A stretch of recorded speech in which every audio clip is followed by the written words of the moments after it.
اعوذ باللہ من الشیطان الرجیم بسم اللہ الرحمن الرحیم لقد كان لكم في رسول الله أسوة حسنة صدق اللہ العلی العظیم۔ عزیز ساتھیوں، بھائیوں، بہنوں، بزرگوں، السلام علیکم ورحمۃ اللہ وبرکاتہ۔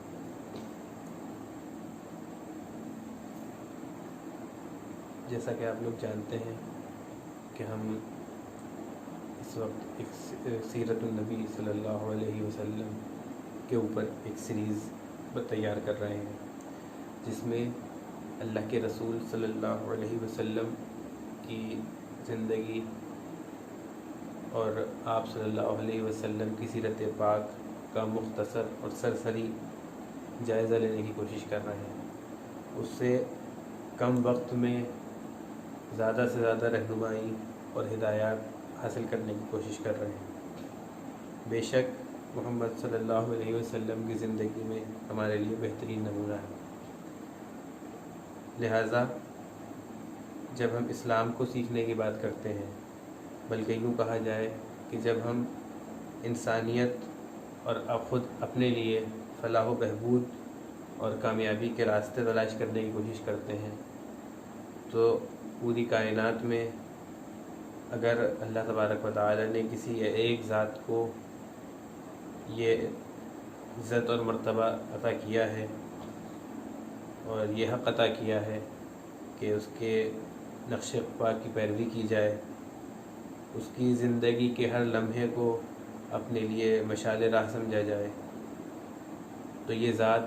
صرف محمد الرسول اللہ صلی اللہ علیہ وآلہ وسلم کی ہے۔ پچھلی قسط میں ہم نے عرب کے حالات کا جائزہ لیا تھا، دنیا کے حالات کا جائزہ لیا تھا۔ دنیا کی جو دو بڑی سپر پاورز تھیں، پرشین امپائر اور بائزنٹین امپائر، یعنی اہل روم اور اہل ایران، ان کا جائزہ لیا تھا۔ اس کے علاوہ ہم نے ہندوستان کے حالات کا بھی مختصراً جائزہ لیا تھا۔ ان سب باتوں سے آگے چل کر ہم آج جہاں سے بات شروع کریں گے وہ یہ کہ اللہ کے رسول صلی اللہ علیہ وسلم کی ولادت باسعادت چونکہ مکۃ المکرمہ جزیرۃ العرب کے دارالحکومت میں ہوئی، تو اللہ کے رسول صلی اللہ علیہ وسلم جس وقت دنیا میں تشریف لائے، اس وقت عرب کے حالات کیا تھے، سرسری جائزہ اور تقابلے کے لیے ہم نے پچھلی قسط میں لیا تھا، لیکن اس قسط میں ہم بات یہیں سے شروع کریں گے اور اس پر تھوڑا تفصیل سے روشنی ڈالنے کی کوشش کریں گے کہ عرب اور خصوصاً مکۃ المکرمہ کے کیا حالات اس وقت تھے، اور جن حالات میں اللہ کے رسول صلی اللہ علیہ وسلم کو نبوت عطا کی گئی، ان حالات کا کیا معاملہ تھا، کس طریقے سے وہ 40 سال اللہ کے رسول صلی اللہ علیہ وسلم نے گزارے۔ ہم جانتے ہیں کہ نبوت اللہ کے رسول صلی اللہ علیہ وسلم کو 40 سال کی عمر میں عطا کی گئی۔ اس حصے میں ہم ان واقعات کا اس دور کا ذکر کریں گے، اس دور پر روشنی ڈالیں گے جو منصب نبوت عطا ہونے سے پہلے اللہ کے رسول صلی اللہ علیہ وسلم کا تھا۔ جیسا کہ کل بات آ چکی تھی کہ پوری دنیا میں بت پرستی تھی، ہندوستان میں جو بت پرستی اور شرک اس وقت چل رہا تھا، اس کی مثال اگر دنیا میں کہیں اور دی جا سکتی تھی تو وہ سرزمین عرب تھی، اور اس میں بھی مکۃ المکرمہ اس بات کے لیے ہندوستان کی ایک ٹرو کاپی کی طرح کام کر رہا تھا۔ کل یہ بھی بات آئی تھی، جس بات پہ ہمارا اختتام ہوا تھا، کہ جس وقت حضرت ابراہیم اور حضرت اسماعیل علیہ السلام نے خانہ کعبہ کی دیواریں اٹھائی تھیں، اس وقت ان دونوں نے کیا دعا کی تھی، اور اس دعا کے جواب کے طور پر ولادت رسول اور بعثت رسول کو اللہ تعالیٰ نے انہی الفاظ میں نقل کیا۔ مقصد رسول کو کرنے کا انجام کرنے کا طریقہ بتاتے ہوئے اللہ تبارک و تعالیٰ نے جو آیت اتاری قرآن کریم میں، اس کے اندر ہو بہو وہی الفاظ تھے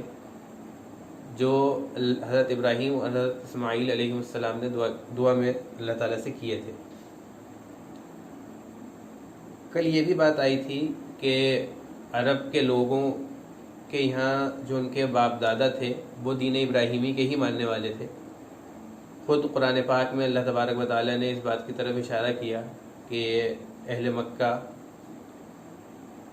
تو خود دین ابراہیمی کے پیروکار تھے، اور ہم سب جانتے ہیں، ساری دنیا جانتی ہے کہ حضرت ابراہیم اور حضرت اسماعیل علیہ السلام نے کبھی زندگی میں شرک تو بہت دور کی بات ہے، شرک کی بو اور شرک کا شائبہ تک ان کی زندگی میں نہیں ملتا۔ انہوں نے تو شرک کو ختم کرنے کے لیے، شرک کی اینٹ سے اینٹ بجا دینے کے لیے اور بت خانوں کو ختم کرنے کے لیے اللہ تبارک و تعالیٰ کا گھر توحید کے مرکز کے طور پر اسی مکۃ المکرمہ میں قائم کیا تھا، اور جسے دنیا کعبے کے نام سے جانتی ہے۔ بعض مورخین اور بعض احادیث کی روشنی سے یہ بھی معلوم ہوتا ہے کہ زمین پر پہلے شخص حضرت آدم علیہ السلام جب دنیا میں آئے تو وہ اسی جگہ آئے تھے، اور یہ کعبہ جس جگہ پر ہے، اس جگہ پر کعبے کی بنیاد اسی دور سے شروع سے رکھی ہوئی تھی۔ یہ الگ بات ہے کہ مختلف دور میں جو طوفان نوح جیسے اس طرح کے اور جو حادثات پیش آئے اس میں وہ گر جایا کرتی تھی دیوار، اور پھر وہ دوبارہ تیار کی جاتی تھی، لیکن یہ مرکز، توحید کا مرکز شروع سے قائم تھا اور تا قیامت انشاءاللہ تعالی قائم رہے گا۔ لیکن یہاں سوال یہی اٹھتا ہے کہ اگر عرب کی سرزمین میں مکۃ المکرمہ کے جو لوگ تھے ان کے باپ دادا دین ابراہیمی پر قائم تھے اور توحید ان کے یہاں رسی بسی تھی، تو اس معاشرے میں شرک کس طرح سے داخل ہوا؟ اس معاشرے میں کس طریقے سے بت پرستی وجود میں آئی؟ اگر سب کچھ توحید پہ چل رہا تھا تو آخر وہ کیا وجوہات تھی، کس طریقے سے وہاں پہ اس توحید کی عقیدے کی جگہ بت پرستی اور شرک کا عقیدہ جنم لے گیا؟ بات آگے شروع کرنے سے پہلے میں ایک وضاحت جو ہے کرنا ضروری سمجھتا ہوں، وہ یہ کہ اللہ کے رسول صلی اللہ علیہ وآلہ وسلم کی ولادت باسعادت کا واقعہ یا اس سے پہلے کے واقعات، یہاں تک کہ اللہ یا اس کے بعد کے، یہاں تک کہ جب اللہ کے رسول کو نبوت عطا ہوئی اس وقت تک کے واقعات جو ہیں وہ اس میں ایسے واقعات بہت زیادہ ہیں جن کی تاریخ بہت معتبر ذرائع سے یا بہت پابندی کے ساتھ نہیں درج ہوئی، جس طریقے سے اللہ کے رسول صلی اللہ علیہ وسلم کی منصب نبوت پر فائز ہونے کے بعد ہوئی۔ ہم جانتے ہیں کہ اللہ کے رسول صلی اللہ علیہ وسلم پر جو لوگ ایمان لائے، جب اللہ کے رسول صلی اللہ علیہ وسلم نے نبوت کا اعلان کیا تو اللہ کے رسول صلی اللہ علیہ وسلم کی زندگی کا ایک لمحہ انہوں نے اس طرح جمع کیا، اس طرح سنبھال کے رکھا کہ وہ ایک سے دوسرے سے تیسرے نسلوں تک ہوتے ہوئے آج ہمارے پاس موجود ہے، اور انشاءاللہ تا قیامت وہ سلسلہ چلتا رہے گا۔ لیکن چونکہ جس وقت اللہ کے رسول صلی اللہ علیہ وسلم کی ولادت ہوئی، یا جس دور میں اللہ کے رسول صلی اللہ علیہ وسلم کی ولادت ہوئی، یا اس سے پچھلے کا دور، اس زمانے میں کوئی ایسا کسی کو معلوم نہیں تھا کہ اس دور کی تاریخ کوئی آگے جا کے پڑھے گا۔ کسی نے کبھی سوچا نہیں تھا کہ اس دور کا مطالعہ اس طرح سے لوگ کریں گے، اس دور کو سننے کے لیے لوگ جو ہے کتابیں کھنگالیں گے۔ لہذا لوگوں نے اس طریقے سے، اس انداز سے اس کو جمع کرنا ضروری نہیں سمجھا، کیونکہ کسے پتا تھا کہ جس ذات کے توسل سے اس پوری تاریخ کو پیش کیا جا رہا ہے وہ ذات پیدا ہو چکی ہے، وہ ذات دنیا میں تشریف لا چکی ہے۔ کون جانتا تھا؟ یہ تو وہ وقت تھا جب اللہ کے رسول صلی اللہ علیہ وسلم نے اعلان کیا نبوت کا اور لوگوں کو اپنی طرف بلایا، تو لوگوں نے اللہ کے رسول کی زندگی کا ایک لمحہ محفوظ کرنے کی کوشش کری۔ تو میں جس بات کی طرف جہاں سے میں نے بات شروع کری تھی وہ بات یہ تھی کہ مکۃ المکرمہ میں شرک کس طریقے سے داخل ہوا، اس کے بارے میں تاریخ، عرب مورخین یا جو سیرت نگار لکھتے ہیں وہ کیا باتیں ہیں۔ عرب مورخین کے یہاں یہ چیز پائی جاتی ہے کہ یہ وہ دور تھا جس دور میں بت پرستی شروع ہوئی، کہ جس وقت یہود و نصارہ کا معاملہ شرک کی طرف نہیں تھا، ان کا دھیان شرک سے روکنے کی طرف نہیں تھا۔ اس کی وجہ بھی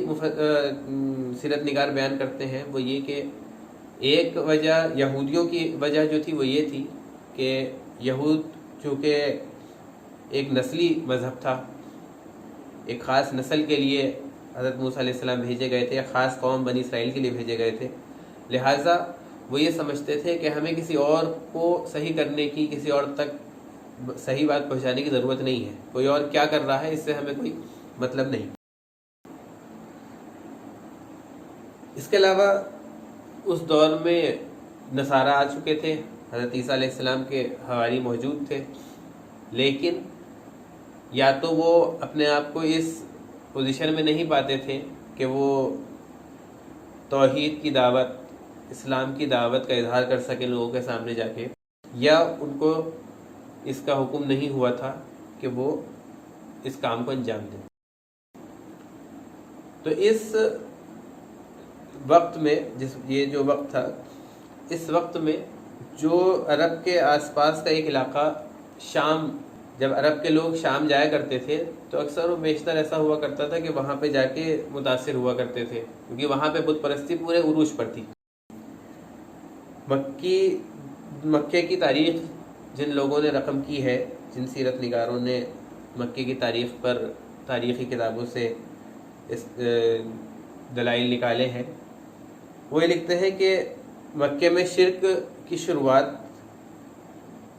جس شخص نے کی، اس شخص کا نام عمر بن لحی الخزائی تھا۔ یہ شخص عمر بن لحی الخزائی جو ہے، یہ مکے کے اندر ایک تاجر کی حیثیت رکھتا تھا، تاجر تھا، تجارت، ظاہر ہے ہم جانتے ہیں کہ پورے مکے میں اور عرب میں تجارت لوگ کیا کرتے تھے، یہ بھی تاجر تھا۔ اس کے اوپر جو شرک کو وہاں پہ انٹروڈیوس کرنے کی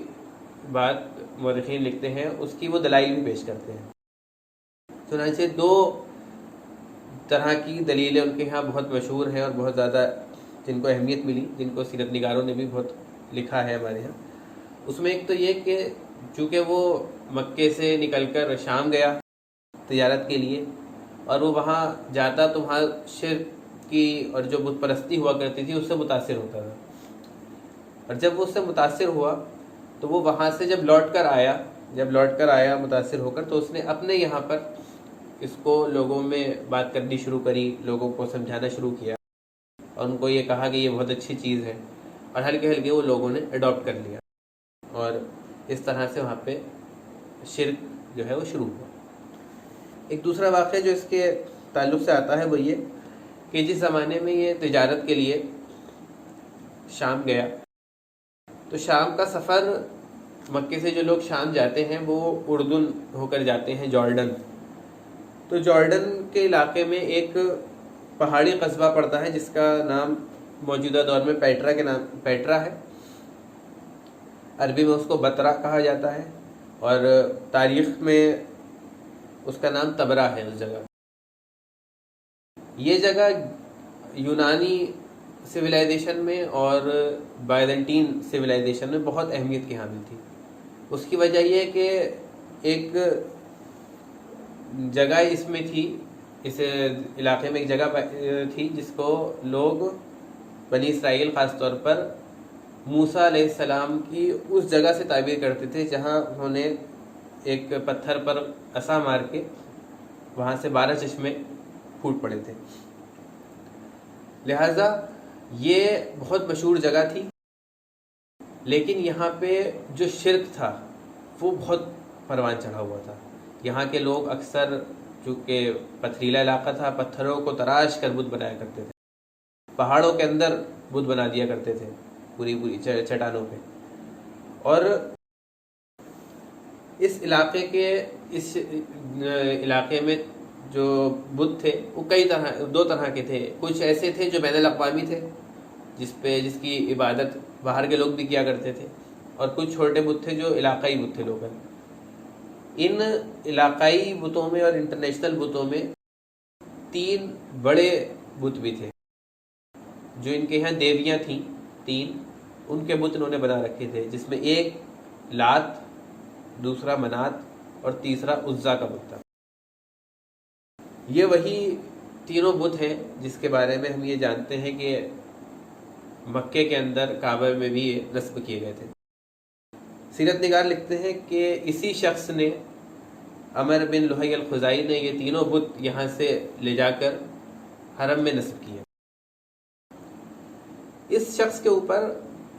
3 چیزوں کا الزام کل ملا کے آتا ہے.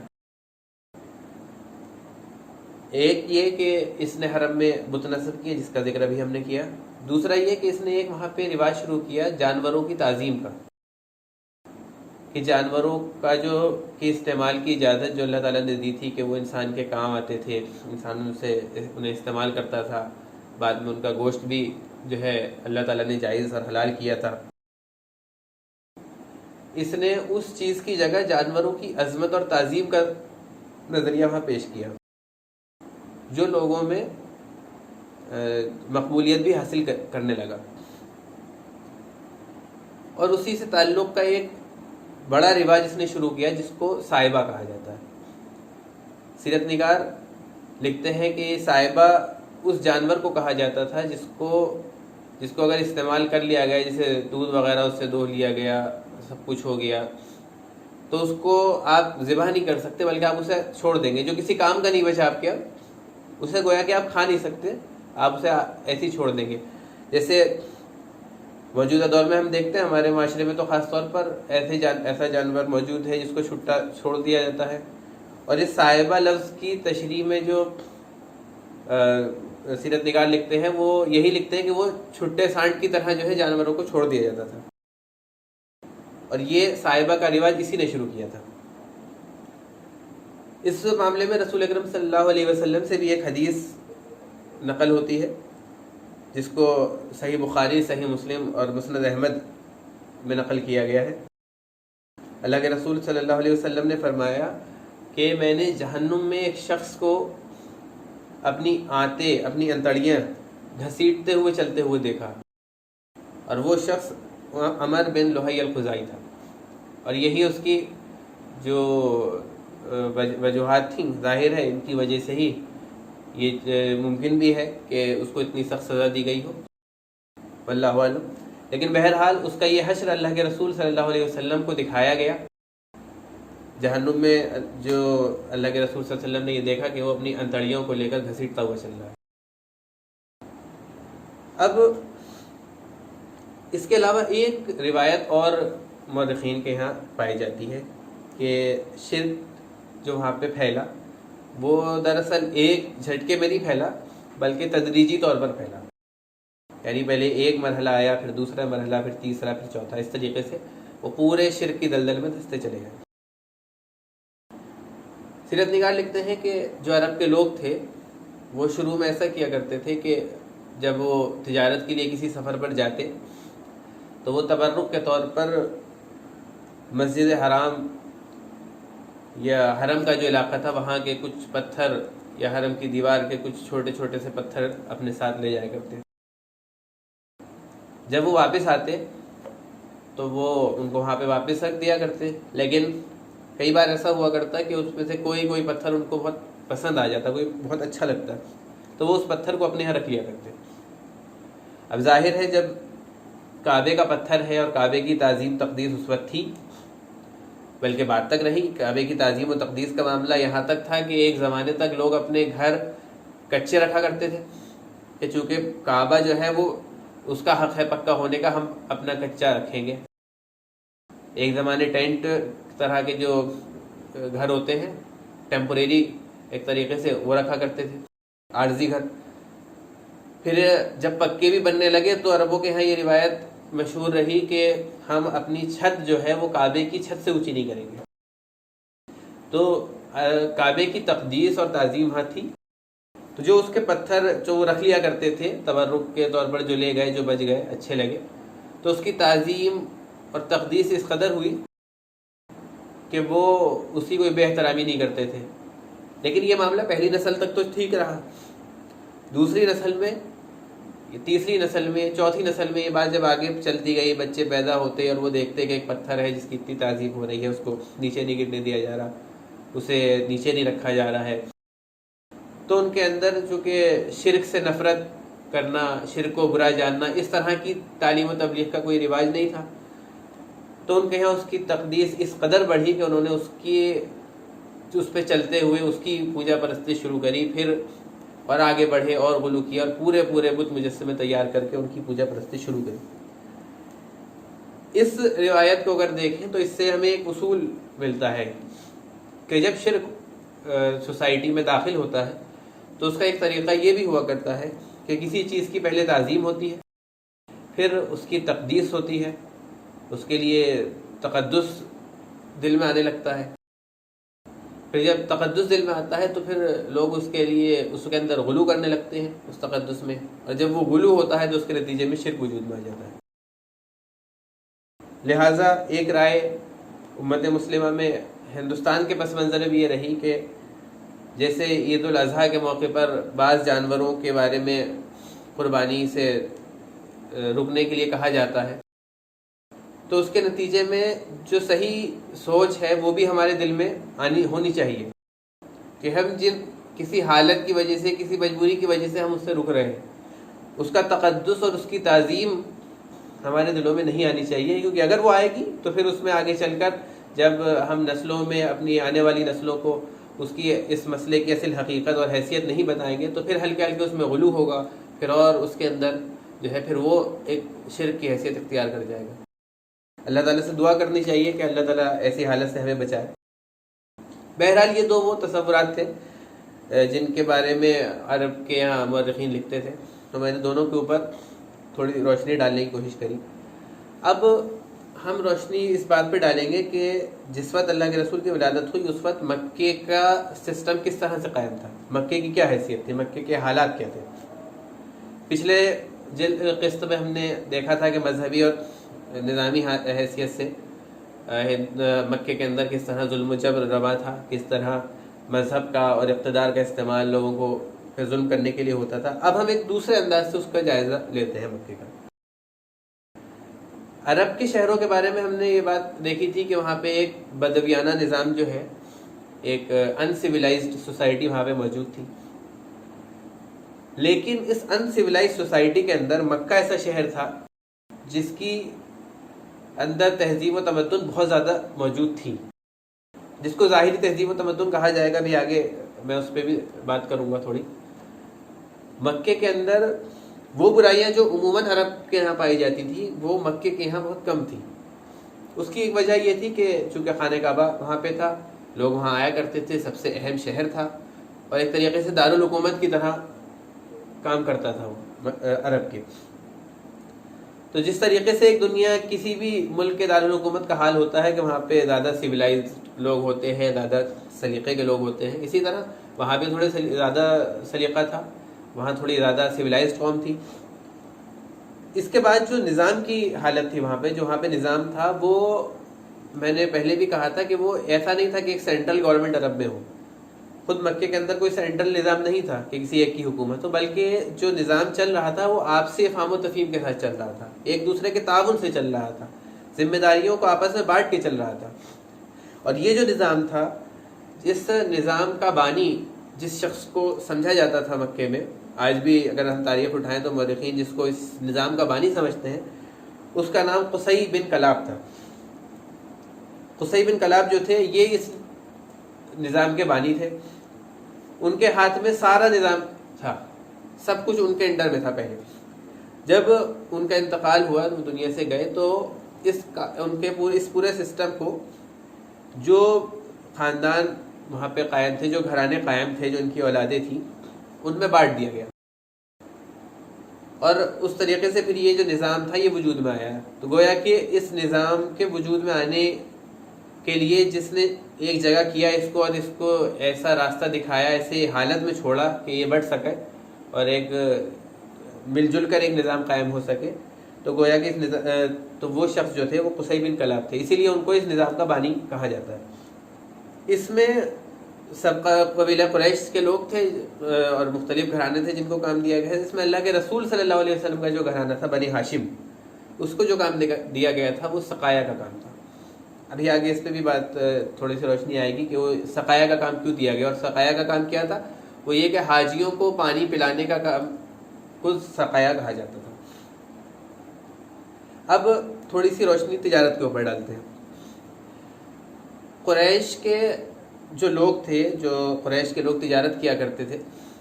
وہ دو طرح کی تجارت کیا کرتے تھے، دو طرح کے ان کے سفر ہوا کرتے تھے۔ گرمی کے موسم میں وہ لوگ شام جایا کرتے تھے، شام کا سفر ہوتا تھا، شام جا کے تجارت کیا کرتے تھے، اور سردیوں کے موسم میں وہ یمن کا سفر کیا کرتے تھے۔ یہ دونوں جگہ وہ تجارتی غرض سے جاتے تھے۔ اس کے علاوہ وہاں پہ جو اشہر الحرام، 4 حرام مہینے جو تھے، اس کو اسلام نے بھی حرام رکھا، جس میں محرم، رجب، ذی قعدہ اور ذی الحجہ، یہ 4 مہینے وہاں پہ بھی حرام سمجھے جاتے تھے۔ اس میں حاجی آیا کرتے تھے اور مکے کے اندر خوب بڑا بازار لگا کرتا تھا۔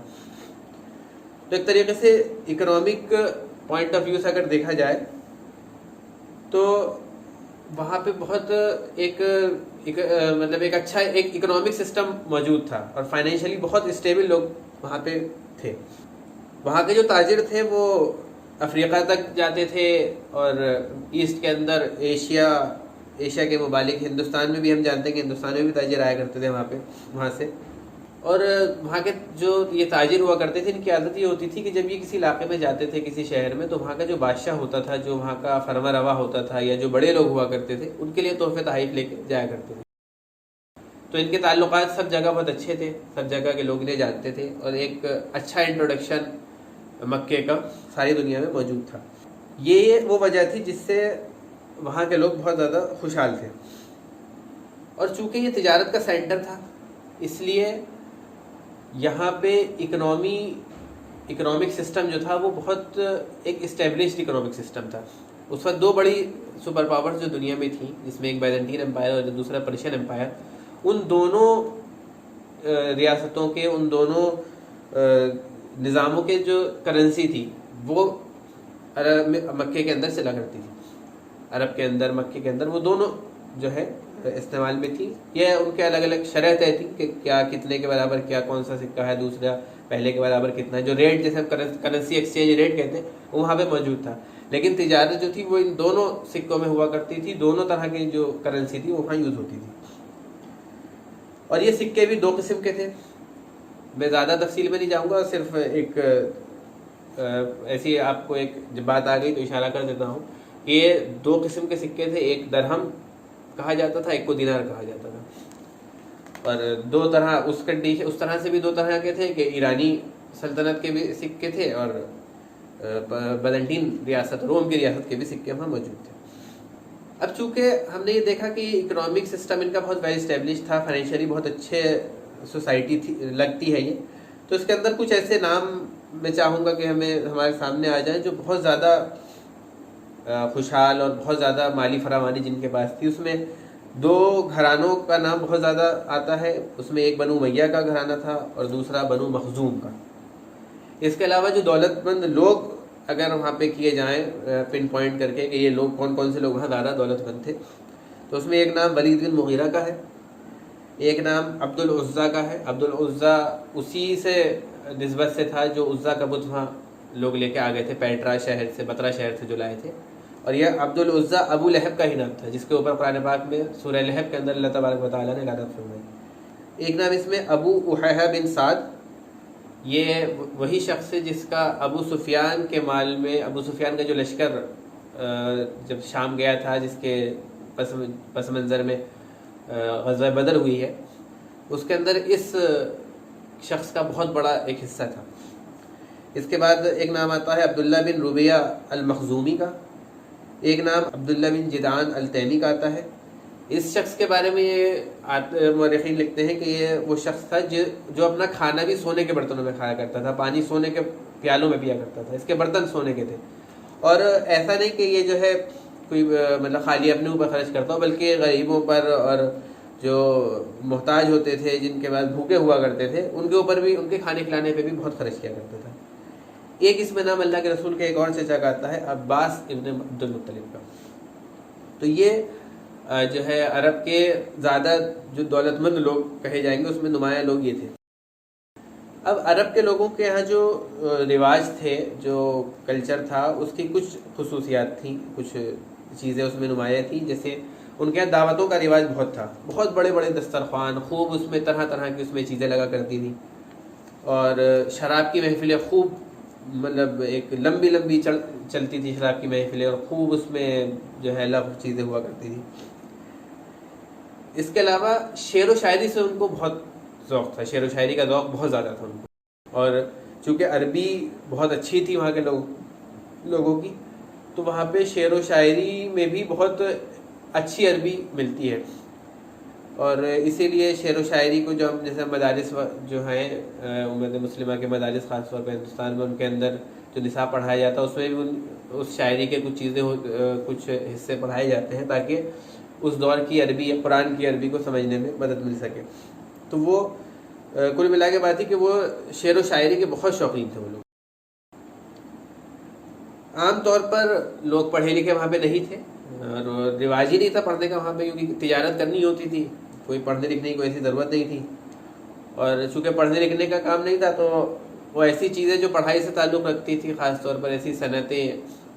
جو دنیا میں اگر کہیں اور پڑھائی کا سسٹم تھا تو اس سے ان کو مطلب نہیں تھا، اور صنعتوں میں وہ ایسی صنعتیں تو جو ہے حاصل کرتے تھے، ان کے اپنے یہاں انہوں نے مرکز بنا رکھے تھے،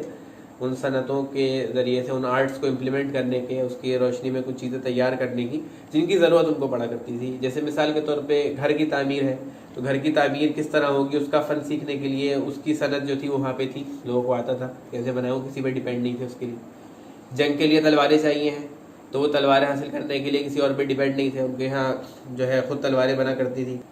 تو کل ملا کے اگر ان سب کوالٹیز کو ہم جمع کریں تو آرائش و آسائش اور خوش طبیعتی، مہمان نوازی، اور اس طرح کی جتنی کوالٹیز ایک سویلائز سوسائٹی میں یا ایک کسی ملک کے دارالحکومت کے اندر ہونی چاہیے، وہ کوالٹیز وہاں موجود تھی۔ جنگی معاملات کا حال یہ تھا کہ جو ہے عرب کا عمومی معاملہ تو یہ تھا، خود مکے کے اطراف کے قبائل جو تھے ان کا یہ حال تھا کہ وہ جنگیں چاہے ہوتی تھی تو بہت لمبی لمبی چلا کرتی تھی، ہم نے اس پہ بات کی تھی۔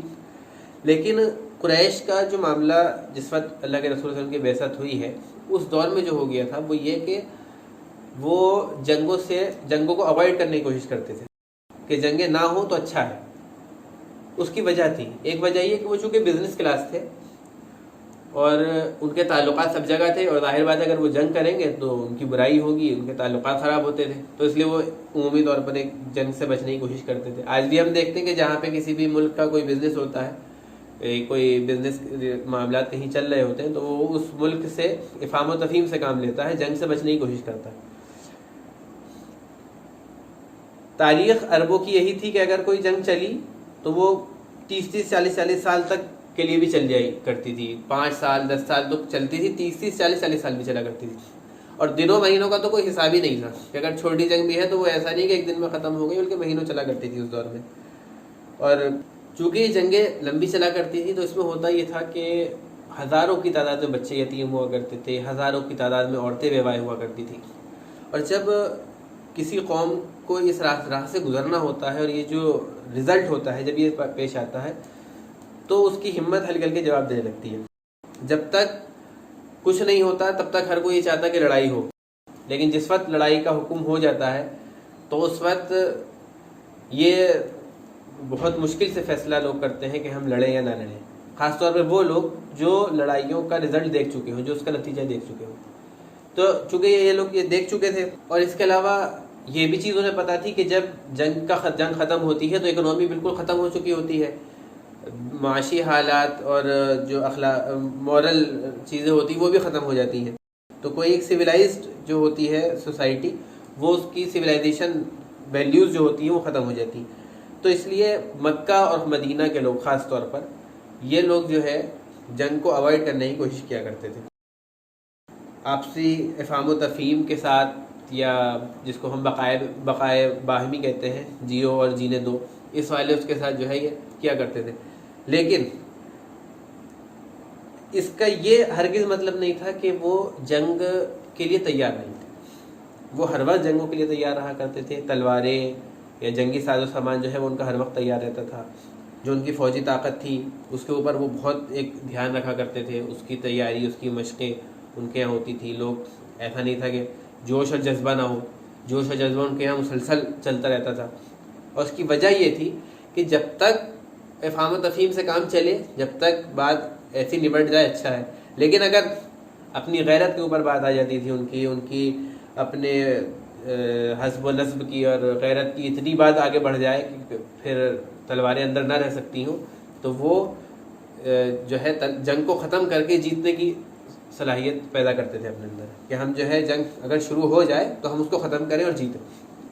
اب یہاں پہ ایک سوال کھڑا ہوتا ہے جو بہت اہم اس وجہ سے ہوتا ہے کہ جب ہم نے پچھلی بار مکے کا اور عرب کا ذکر کیا تو اس میں ایک ایسی تصویر عرب کی نکل کے سامنے آئی جس کے اندر ان کے یہاں کوئی سلیقہ نام کی چیز نہیں. مطلب بہت جاہل لوگ ہیں، کوئی تہذیب و تمدن کا کوئی کنسیپٹ ان کے یہاں نہیں، کچھ نہیں ہے. لیکن اس ہر طرح سے ہم حالات کو دیکھتے ہیں تو ایسا لگتا ہے کہ یہ تو کتنے اچھے لوگ تھے، تو کتنے سلیقے کے لوگ تھے. تو یہ جو ہے بھائی الگ الگ باتیں کیوں ہو رہی ہیں؟ تو اس کے بارے میں ہمیں کچھ چیزیں سمجھنی ہوں گی کہ جو چیزوں کا ذکر یہاں میں نے کیا ہے یہ وہ چیزیں ہیں جو ظاہری طور پر ہر انسانی معاشرے کے اندر ایک اچھائی کی حیثیت رکھتی ہیں. آج بھی جو لوگ ظالم اور بنے ہوئے ہیں اور ظلم کے پہاڑ توڑ رہے ہیں لوگوں پر، ان کا بھی یہ خاصہ ہوتا ہے کہ وہ اپنے یہاں بہت سویلائزڈ ہو کے رہتے ہیں اور ان کی سویلائزیشن بھی ظاہری ہوتی ہے. اندر سے وہ بہت زیادہ برے اور خطرناک ہوتے ہیں. اندر ان کے معاملات یہی ہوتے ہیں کہ وہ غریب پر اور مظلوم کو کے اوپر ظلم کی بھٹیاں چلایا کرتے ہیں. کوئی کسی کے حق دینے کی ان کو ضرورت پیش نہیں آتی، جو ان کے دسترس میں آتا ہے اس کو وہ کرتے ہیں. لیکن آپس میں وہ لوگ جو ہوتے ہیں وہ بہت ویل اسٹیبلش ہوتے ہیں. دو سردار اگر بیٹھے ہیں تو بڑے اچھے ہوں گے، کوئی ان کا مہمان آئے گا تو بہت اچھے سے ملیں گے. دنیا میں کوئی بھی سوسائٹی آج کے دور کی بھی آپ اٹھائیں گے تو اس کے یہی حالات ہوتے ہیں. تو یہ دکھاوا تو اوپر سے اچھا ہوتا ہے جس کو علامہ اقبال نے یہ کہا کہ چہرہ روشن اندرو چنگیز سے تاریخ ترو والی بات ہے کہ اوپر سے تو بہت خوش مزاج ہیں، سب کچھ اچھا ہے، لیکن جہاں معاملات کی بات آتی ہے، جہاں کسی کے حق دینے کی بات آتی ہے، اپنے سے نیچے کے آدمی کی بات آتی ہے، دوسرے کو انسان سمجھنے کی بات آتی ہے، عورتوں کی عزت کی بات آتی ہے، اس طرح کی جب چیزوں کی بات آتی ہے جو جس کے بھی اوپر مطلب دسترس حاصل ہے، جب اس کے حقوق کی بات آتی ہے تو یہ ساری چیزیں فراموش کر دی جاتی. تو گویا کہ یہ جو اچھائیاں ہیں، یہ اچھائیاں جو ہے ایک پارٹ ہے، اچھا پارٹ، اور اس کے علاوہ ایک برا پارٹ بھی ہے جس کو ہم نے پہلے ذکر کیا تھا. اور ایسا نہیں ہونا چاہیے کہ کسی بھی دور میں ایسا نہیں ہونا چاہیے کہ اگر اس کے اندر جو اچھائیاں ہیں اس کو چھپا دیا جائے اس کی برائیوں کے آڑ میں کہ چونکہ برائی اس کے یہاں ہے تو اس کی اچھائیوں کو کہا جائے کہ اس کے اندر اچھائی ہی نہیں ہے. ٹھیک ہے، جو اچھائی ہے وہ ہے، لیکن اس اچھائی کا مطلب یہ نہیں ہے کہ اس کے اندر برائی نہیں ہے.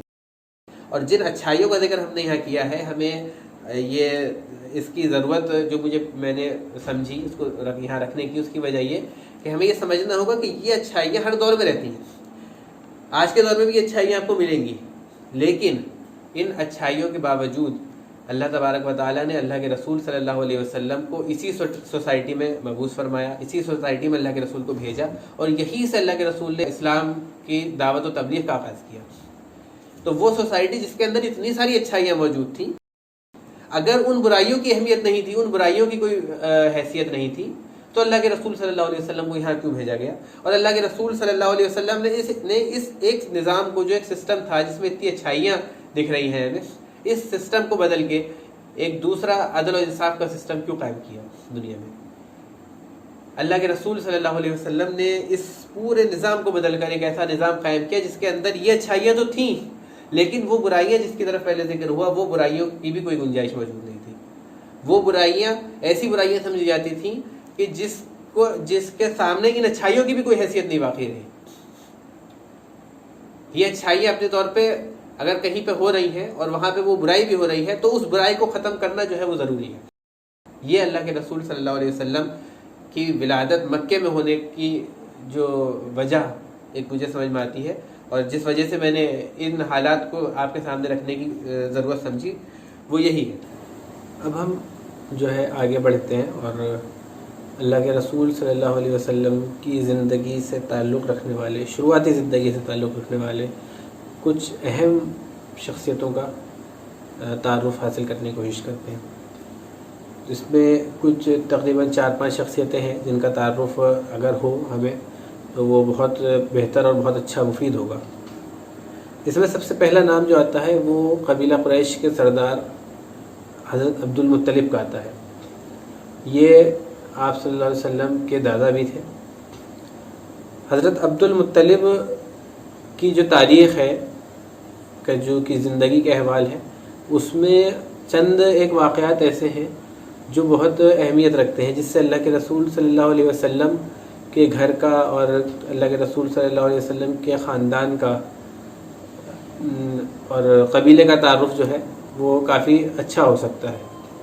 اس میں بہت سی ایسی مفید باتیں ہیں جو اللہ کے رسول صلی اللہ علیہ وسلم کے گھر سے، ان کے خاندان سے تعلق رکھتی ہیں۔ اور ایک دو چیزیں جو ابھی بیچ میں گزری ہیں جن پہ ہم نے تبصرہ کیا، ان میں جو رول ہے یا جو اب جس وقت کی طرف ہم چل رہے ہیں آگے، اس وقت میں حضرت عبد المطلب کا جو رول ہے وہ کچھ واقعات میں بہت اہم ہے۔ سب سے پہلے میں ایک واقعے کی طرف آپ کو لے کے چلوں گا جو قبیلہ قریش کے قائم، جس وقت قبیلہ قریش کا نام قریش پڑا ہے، اس وقت سے تعلق رکھتا ہے۔ جیسا کہ ہم جانتے ہیں کہ حضرت اسماعیل علیہ السلام کی اولادیں جو ہیں مکہ اور مکہ کے اطراف میں آباد ہوئی۔ وقت گزرنے کے ساتھ ساتھ ان میں آپس میں ایک دوسرے سے اقتدار کی جنگیں اور کعبۃ اللہ کا اور مکہ معظمہ کے انتظام کی جنگ یہ چلتی رہی۔ جو اللہ کے رسول صلی اللہ علیہ وسلم کے جو بزرگ ہیں اوپر، ان میں ایک نام قریش آتا ہے۔ تو یہ جو قریش تھے، یہ جب دنیا میں تھے تو انہیں یہ ارادہ ہوا کہ ہم جو ہے کعبۃ اللہ کی خدمت انجام دینے کا اور ایک طریقے سے کعبۃ اللہ کے منتظم ہونے کی جو ذمہ داری ہے وہ ہم اپنے ہاتھ میں لے لیں۔ جو ہمیں اس چیز سے ہٹا دیا گیا ہے، اس کے بجائے یہ ذمہ داری ہمارے ہاتھ میں آنی چاہیے۔ تو انہوں نے اپنے اور عزیز و اقارب کو جمع کیا اور ایک منظم کیا، اور اس منظم کرنے کے بعد انہوں نے دوسرا جو قبیلہ جس کی حکمرانی تھی اس پر حملہ ور ہوا۔ جب وہ قبیلہ ہار گیا اور وہاں سے جانے لگے لوگ بھاگ کے، تو انہوں نے ایک حرکت یہ کری کہ وہاں پہ جو زمزم کا کنواں تھا اس کنویں کو پاٹ دیا، اور وہ کنواں پٹنے کے بعد جب یہ لوگ دوبارہ وہاں آباد ہوئے آ کے، قبیلہ قریش جس کو ہم کہتے ہیں، تو اس زمزم کے کنویں کے آثار وہاں پہ نہیں تھے۔ انہوں نے بہت کوشش کری شروع میں، لیکن انہیں کوئی سراغ نہیں مل سکا۔ اس کے بعد وقت گزرتا گیا اور یہ ان کے ذہن سے بات اوجھل ہوتی گئی۔ جب اللہ کے رسول صلی اللہ علیہ وسلم کے دادا عبد المطلب کو یہاں کی سرداری ملی، تو عبد المطلب کے خیال میں یہ آیا کہ جو ہے میں اس کنویں کی بازیافت کروں، دوبارہ میں اس کنویں کو دوبارہ ڈھونڈوں۔ وہ بہت پریشان رہتے تھے، اس کی وجہ سے وہ اکثر و بیشتر یہ ارادہ کیا کرتے تھے، سوچا کرتے تھے، کیلکولیشن کرنے کی کوشش کرتے تھے کہ وہ کہاں پہ رہا ہوگا کیا۔ بہرحال وہ ملتا نہیں تھا۔ ایک رات جو ہے وہ نیند میں تھے، سو رہے تھے، تو ان کو ایک خواب آیا۔ اس خواب میں ایک شخص نے ان کو یہ بتایا کہ فلاں جگہ پہ جا کے تم کھدائی کرو اور وہاں پہ جو ہے زمزم کا کنواں تمہیں مل جائے گا۔ اب وہ صبح کو جب کعبے کے پاس پہنچے تو انہوں نے دوسرے جو لوگ تھے، بڑے لوگ مکے کے، ان سے اس بات کا ذکر کیا۔ تو انہوں نے مذاق بنائی کہ یہ جو ہے خواب ہے، اور یہ خواب کی وجہ سے تم اتنا وہ ہو رہے ہو، اور ایسا کچھ نہیں ہے، خواب تو آیا گیا، تم سوچتے ہو اس لیے خواب آ گیا۔ لیکن وہ نہیں مانے۔ ان کو ایسا یقین تھا کہ جو ہے یہ خواب ضرور اللہ تعالیٰ کی طرف سے ہے، اور اس میں مجھے بتایا جا رہا ہے کہ میں کیا کروں، لیکن لوگ نہیں مان رہے تھے۔ تو وہ خود کھڑے ہوئے اور انہوں نے اپنے ایک بیٹے حارث جن کا نام ہے، ان کو ساتھ لیا اور اس جگہ پہ جا کے کھدائی شروع کری۔ اس جگہ پہ جب وہ کھدائی کرنے کی کوشش کر رہے تھے تو ظاہر ہے ایک مشقت کا کام تھا، ایک اچھا خاصا گہرا کھودنا، اور اس صرف ایک امید پر، ایک خواب کی امید پر کھودنا، تو ظاہر ہے کہ وہ بہت ایک مشکل کام ہو رہا تھا، اور ساتھ صرف ایک بیٹے کا تھا۔ تو انہوں نے وہاں پہ دعا کی، ایک منت مانی کہ اگر اللہ تعالیٰ مجھے 10 بیٹے عطا کرے تو میں اس میں سے ایک بیٹا جو ہے اللہ کی راہ میں قربان کر دوں گا۔ بہرحال وہ کھدائی کرتے رہے، جب کھدائی کر کے نیچے پہنچے تو وہ کنواں دریافت ہوا۔ اس پر جو دوسرے اشراف تھے قریش کے، انہوں نے بھی چاہا کہ ہم اس کا حصہ لیں، لیکن عبد المطلب نے اس کو منع کر دیا اور وہ ذمہ داری اپنے پاس رکھی۔ اور وہ ذمہ داری جو ان کے پاس آئی، جو بٹ کے آئی، جیسا کہ ہم نے اس سے پہلے ذکر کیا تھا کہ سقایا کی ذمہ داری جو ہے ان کے حصے میں آئی، تو وہ اسی کا یہ جو کام تھا اس کی دین تھی۔ جو کنویں کا پوری دریافت تھی وہ عبد المطلب کے ذریعے سے ہوئی۔ تو عبد المطلب اس وجہ سے بہت زیادہ بزرگ اور بہت زیادہ اہمیت ان کی بڑھ گئی مکے کی سوسائٹی میں، اور اس کا نتیجہ یہ نکلا کہ ان کا جو بستر تھا وہ کعبے کے سائے میں لگنے لگا۔ ان کا جو بستر لگایا جاتا تھا وہ کعبے کی دیوار جو تھی اس کے سائے میں وہ بستر لگتا تھا۔ دیگر جو قریش کے لوگ ہوتے تھے اشراف، ان کے ان کے 3 طرف جو ہے وہ گھیرا بنا کے وہ بیٹھتے تھے، پھر آپس میں بات چیت ہوا کرتی تھی۔ اس کے بعد ایک چیز اور واقعہ حضرت عبد المطلب کی زندگی کا بہت اہم ہے، وہ یہ کہ جب جو ایسا کہ میں نے ابھی ذکر کیا کہ انہوں نے ایک منت مانگی تھی وہ کھدائی کرتے ہوئے، اس موقع پر ان کے ایک ہی بیٹا تھا جو کھدائی میں شریک تھا، اس لیے انہوں نے منت مانگی تھی 9 بیٹوں کی۔ تو اس موقع کے بعد اللہ تبارک و تعالیٰ نے انہیں 9 بیٹے اور عطا کرے، کل ملا کے ان کے 10 بیٹے ہوئے۔ 10 بیٹوں میں جب ہوئے تو خیر و خوشی ہوئی، وقت نکل گیا، یہ بات ذہن میں بھی نہیں، کسی کے بھی دھیان میں نہیں تھا۔ اچانک ان کو اس بات کا خیال آیا کہ میں نے ایسے ایک منت مانی تھی اور میں نے ایک دعا کی تھی، تو مجھے وہ کام کرنا چاہیے۔ تو انہوں نے قرار ڈالا کہ جو ہے کس کو ذبح کیا جائے، 10 بیٹے ہیں۔ انہوں نے ایک لاٹری جس کو کہتے ہیں قرعہ، وہ ڈالا، اور جب اس میں سے پرچی نکالی تو اس میں نام نکلا حضرت عبداللہ کا۔ عبداللہ جو تھے وہ حضرت عبد المطلب کے سب سے زیادہ چہیدے بیٹے تھے۔ ہوتا ہے سب بیٹے سب برابر ہوتے ہیں، لیکن انسان کو کسی سے زیادہ کچھ اٹیچمنٹ ہوتی ہے، تو وہ جو معاملہ تھا وہ حضرت عبداللہ کے ساتھ تھا۔ تو انہیں بڑا وہ عجیب سا لگا کہ ایسا کیسے ہو گیا۔ انہوں نے پھر قرار ڈالا کہ شاید کچھ اور نکلے، لیکن پھر حضرت عبداللہ کا نام نکلا، پھر قرار ڈالا، پھر حضرت عبداللہ کا نام نکلا۔ جب کئی بار ایسا ہوا تو انہیں یقین ہو گیا کہ اللہ تعالیٰ کی مرضی یہ ہے کہ حضرت عبداللہ کو جو ہے قربان کیا جائے۔ تو وہ نہ چاہتے ہوئے، دل میں بہت دکھ تھا، تکلیف تھی، لیکن چونکہ ایک وعدہ کیا تھا تو اس وعدے کو وفا کرنے کے لیے، اس وعدے کو پورا کرنے کے لیے حضرت عبداللہ کو لے کر آئے، اور حضرت عبداللہ کو قربان کرنے جب جا رہے تھے تو حضرت عبداللہ کا جو ننیحال تھا اس کے لوگ وہاں گئے، اور انہوں نے بہت اس میں جو ہے ہنگامہ کیا کہ ایسا کیوں ہو رہا ہے، ایسا نہیں ہونا چاہیے اور ہم نہیں ہونے دے گیا تھا۔ ایک جب بات بہت زیادہ بگڑنے لگی اور عبد المطلب جو ہے وہ بھی اپنی بات پہ اڑے رہے، تو ایک مشورہ طے پایا، وہ یہ کہ ایک کاہنہ وہاں پہ رہتی تھی، اس کے پاس چلا جائے۔ کاہنہ یا کاہنوں کے پاس جانے کا رواج عرب میں عام تھا، مکے میں بھی وہ چیز عام تھی۔ جب بھی کوئی مسئلہ ہوا کرتا تھا، کوئی پریشانی ہوتی تھی، کوئی راہ نہیں سوجھ رہی ہوتی تھی، تو ایک راستہ ڈھونڈنے کے لیے جو ہے لوگ جایا کرتے تھے۔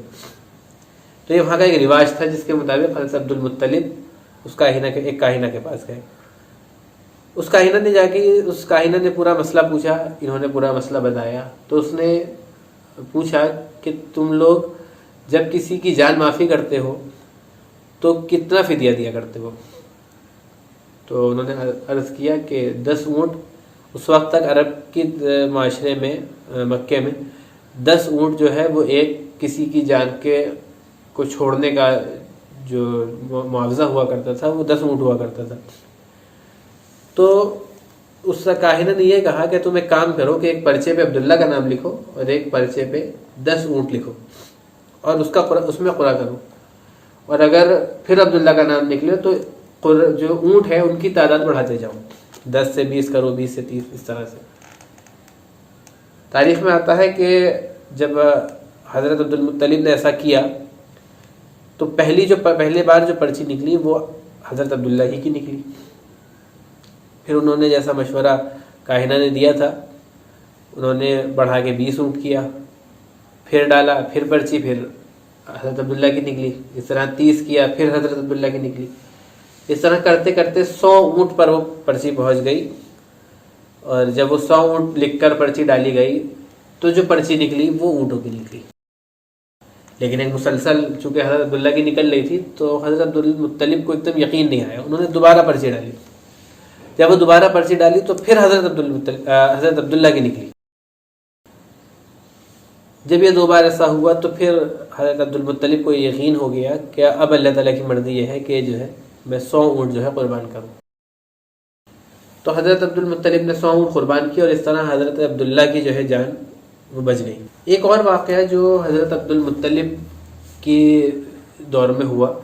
جو بہت اہمیت کا حامل ہے وہ واقعہ فیل ہے, اصحاب الفیل کا واقعہ.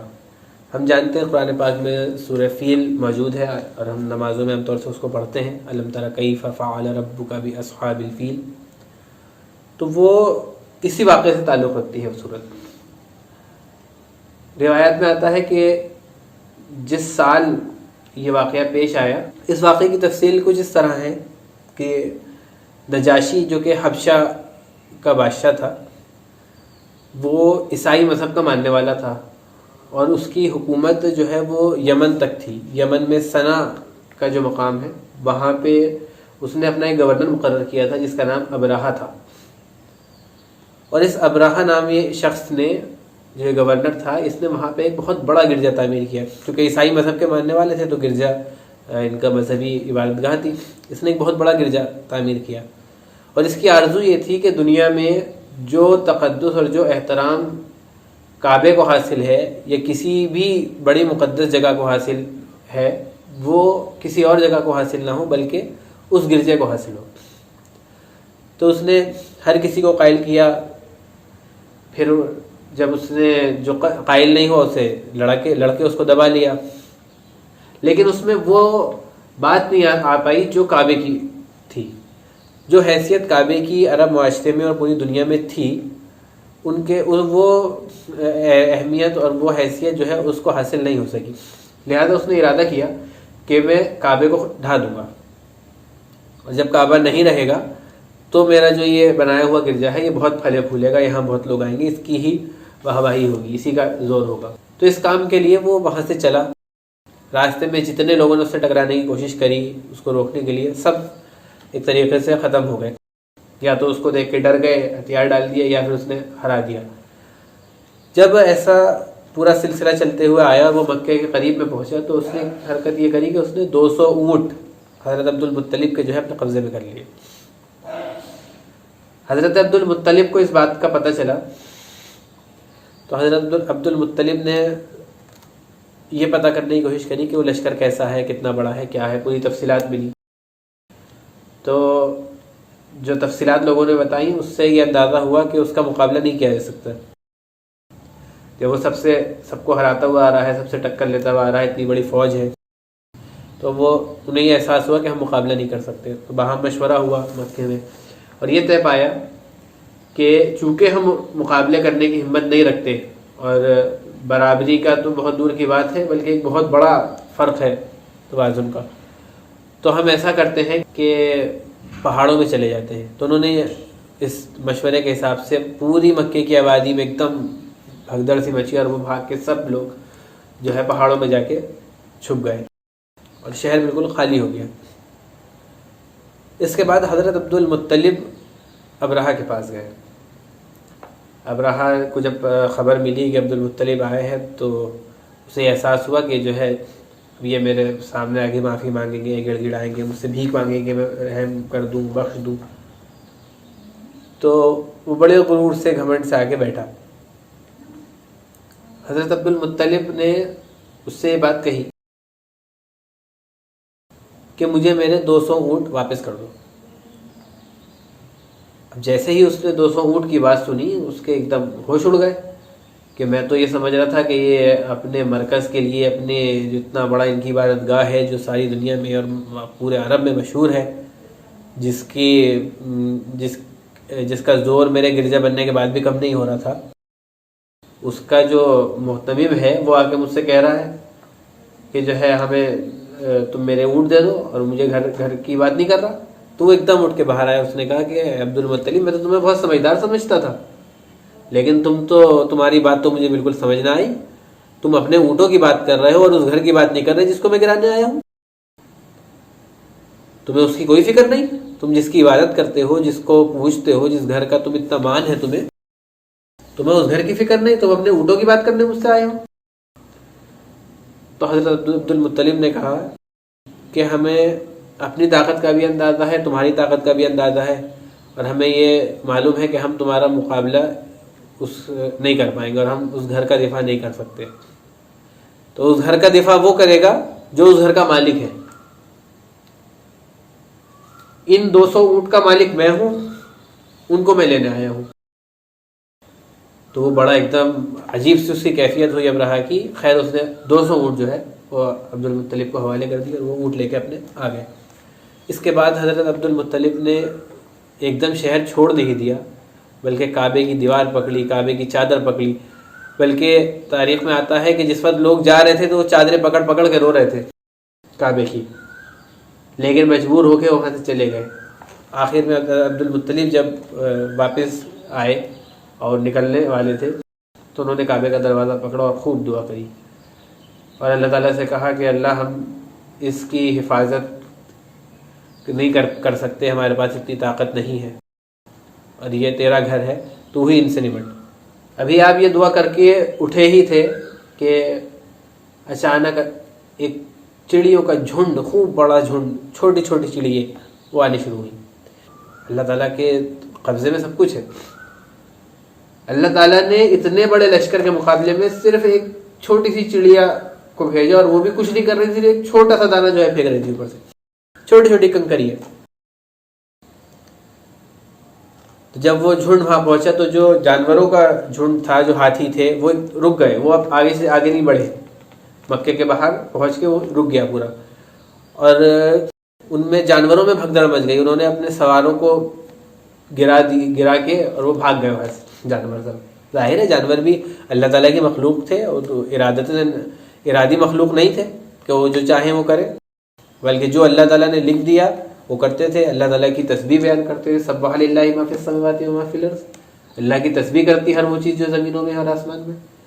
تو وہ جو جانور تھے وہ بھی اللہ تعالیٰ کی ہی مخلوق تھے اور اللہ تعالیٰ کے احکام کے تابع تھے. تو وہ جو فوج وہاں رہ گئی اس میں ایک دم بھگدڑ مچی کہ یہ کیا ہو رہا ہے. اور وہ چڑیوں کا جو جھنڈ آیا، جس کو قرآن ابابیل کہتا ہے، وہ چڑیوں کا جھنڈ آیا اور اس نے پورے لشکر کو گھیر لیا اور وہ کنکریاں برسائیں. اور پھر قرآن کریم یہ بات بتاتا ہے کہ وہ جب ان کے اوپر گری تو ان کا حال ایسے ہو گیا، ایسے کھایا ہوا بھوسا جو ہوتا بچا ہوا، اس طرح وہ لوگ زمین میں رہ گئے. پوری فوج ختم ہو کے رہ گئی، ایک شخص بھی اس پہ باقی نہیں رہا. پوری فوج ختم ہو گئی، صرف ایک چڑیا تھی، چھوٹی سی چڑیا. لیکن اس واقعے کے اثرات کیا ہوئے؟ اتنا بڑا واقعہ تھا تو کیا اس کی حیثیت رہی عرب میں؟ ایک تو اس سے چیز یہ ہوئی کہ جتنا عربوں کے اندر کعبے کی عظمت بڑھی کہ کعبہ اتنا عظیم ہے کہ اس کے لیے اتنا بڑا لشکر جس سے کوئی ٹکرا نہیں سکتا تھا، اس کے لیے اوپر والے نے عذاب بھیج دیا خدا نے. جتنا کعبے کی عظمت بڑھی اتنا ہی کعبے میں جو قریش تھے، جو کفار مکہ تھے، ان کی اہمیت بڑھ گئی کہ یہ کیسے لوگ ہیں کہ انہیں مقابلہ بھی نہیں کرنا پڑا، اور اللہ تعالیٰ نے ان کی طرف سے مقابلہ کیا اور دشمن ختم ہو گیا. تو ان کی اہمیت بھی بڑھ گئی. اس واقعے کا اثر عربوں میں یہ ہوا کہ تاریخ جو لکھی جاتی تھی اس کا ایک نیا دور شروع ہو گیا. جس سال میں یہ واقعہ پیش آیا، اس سال کا نام ہی عامۃ الفیل رکھ دیا گیا، ہاتھی والوں کا سال. جس سال ہاتھی والوں کا واقعہ پیش آیا وہ سال. اور اس کے بعد جتنے واقعات پیش آتے تھے ان کو جو لوگ یاد رکھتے تھے، جو روایت کیا کرتے تھے، جو لکھ کے رکھتے تھے، تاریخ جمع کرنے کی کوشش کرتے تھے، وہ ان سالوں کے بارے میں اس عامۃ الفیل سے کیلکولیٹ کیا کرتے تھے. مثال کے طور پہ اللہ کے رسول صلی اللہ علیہ وسلم کی ولادت اسی کے چند مہینے بعد ہوئی، تو اللہ کے رسول صلی اللہ علیہ وسلم کی ولادت کا سال جو روایت میں درج ہوا وہ عامۃ الفیل ہوا، کہ جس سال عامۃ الفیل ہوا کا واقعہ پیش آیا اس سال اللہ کے رسول کی ولادت ہوئی۔ حضرت علی رضی اللہ تعالیٰ عنہ کی ولادت کا واقعہ جو جمع کیا تاریخ میں رہا، وہ اسی سال کی نسبت سے رہا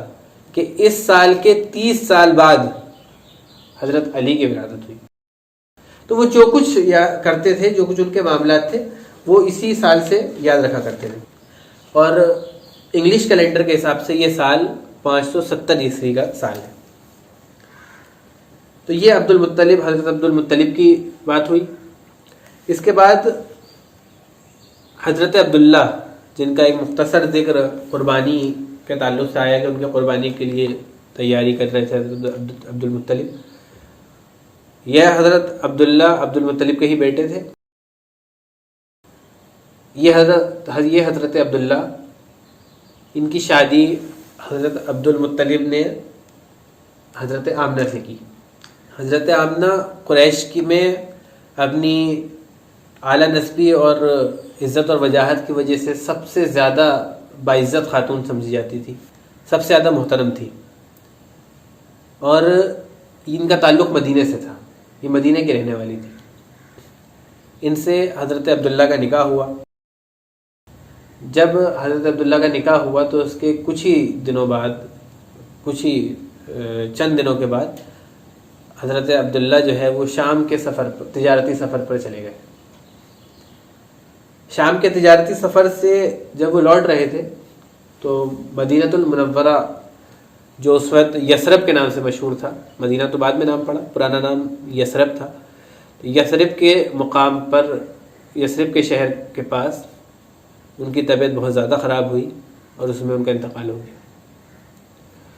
ابھی اللہ کے رسول صلی اللہ علیہ وسلم کی ولادت نہیں ہوئی تھی،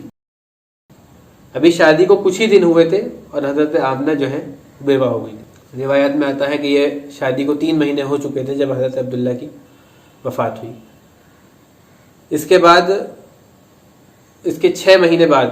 اللہ کے رسول صلی اللہ علیہ وسلم دنیا میں تشریف لائے۔ اللہ کے رسول صلی اللہ علیہ وسلم کی ولادت کی جو تاریخ ہے وہ اہل سنت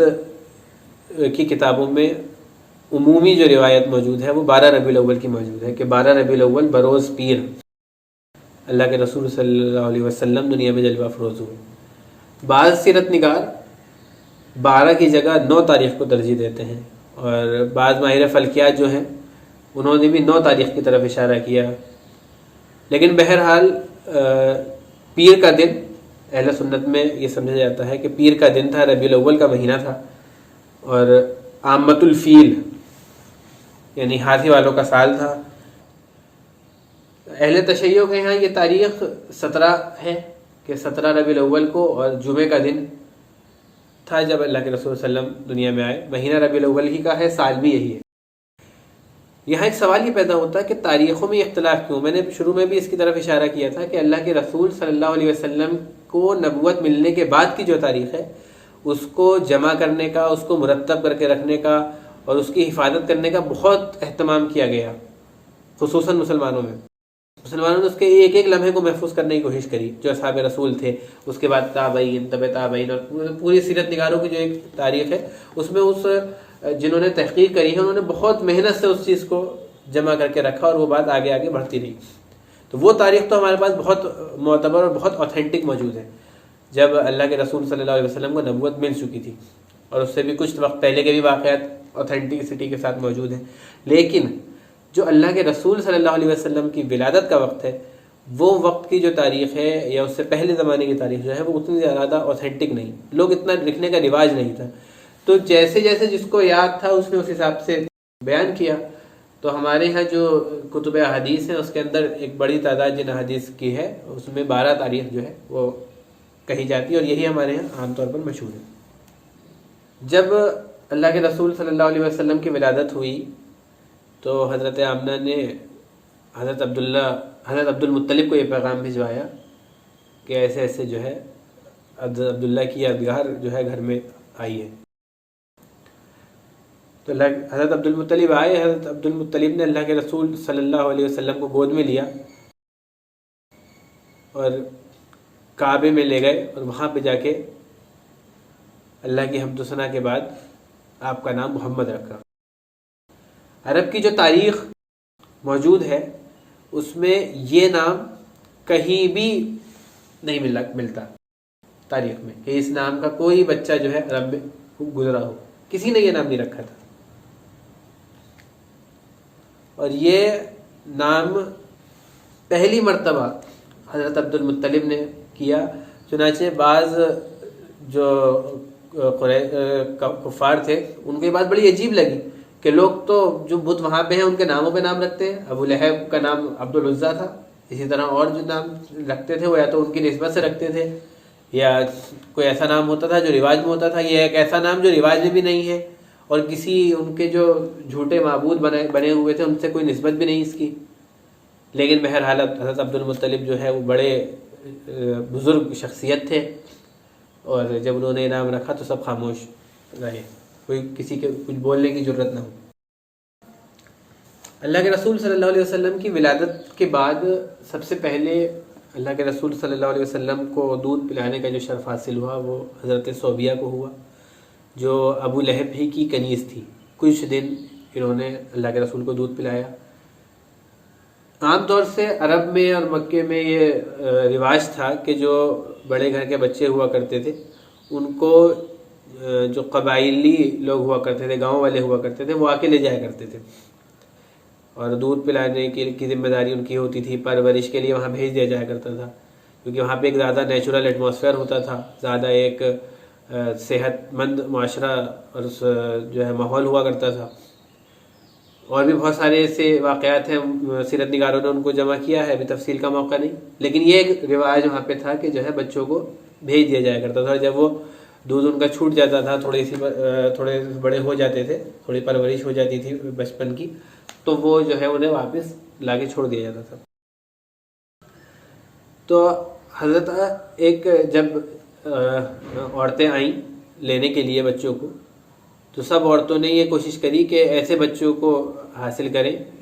کہ جن کے یہاں زیادہ مال و دولت ہمیں یا زیادہ اجرت ہمیں اس کی ملے۔ اور یہ ایک مطلب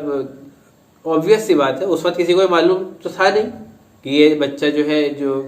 ان کا نام محمد ہے یہ آنے والے نبی ہیں، کسی کو معلوم ہی نہیں تھا کہ اتنی بڑی سعادت ہے ملے گی جو ان کو لے کے جائے گا۔ سب تو یہ سمجھ رہے تھے کہ ان کے باپ نہیں ہیں اور کوئی اتنے زیادہ بہت امیر گھرانہ نہیں ہے، کیا ملے گا، جس کا باپ نہ ہو کیا دے گا ہمیں۔ تو کسی نے حضرت آمنہ کے گھر کی طرف رخ نہ کیا اور بچوں کو لے کے لوگ جانے لگے، عورتیں لے گئیں۔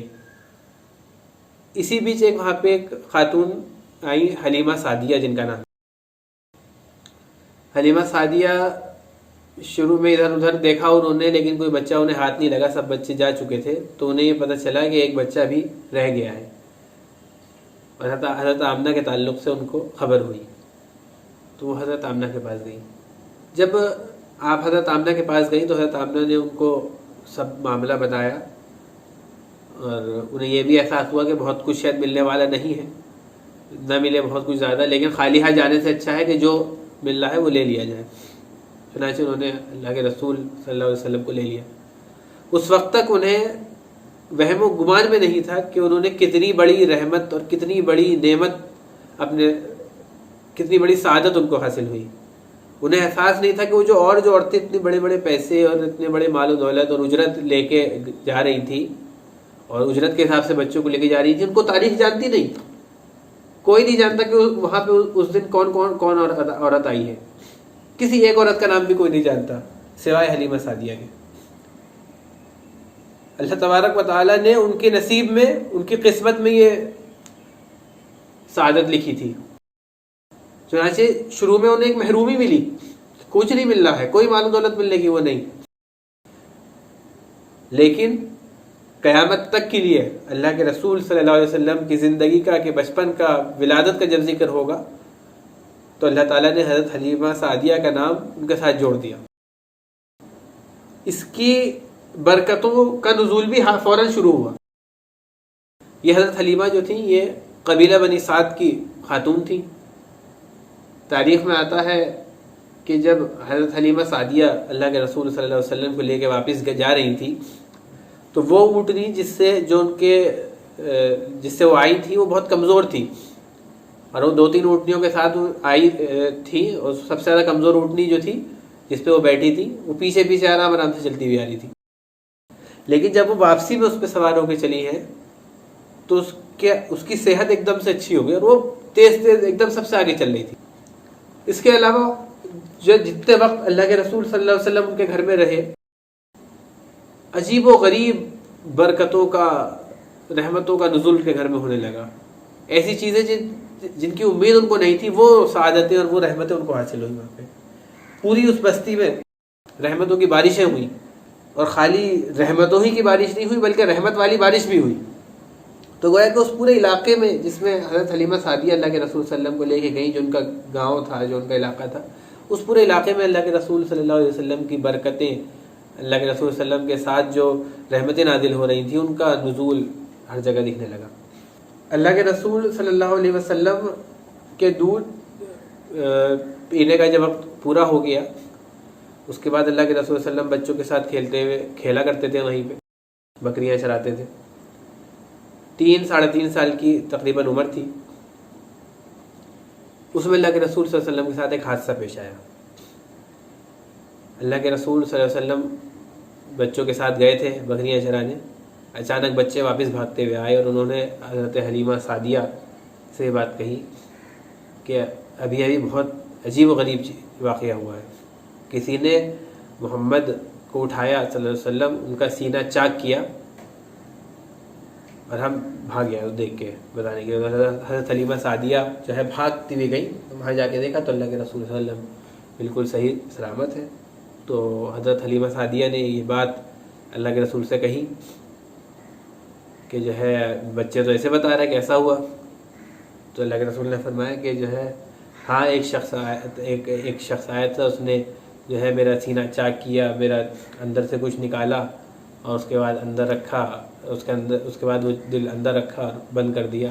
پوری تفصیل بتائی انہوں نے۔ تو حضرت حلیمہ سعدیہ ڈر گئی اور اس کے بعد وہ واپس لے کے گئی۔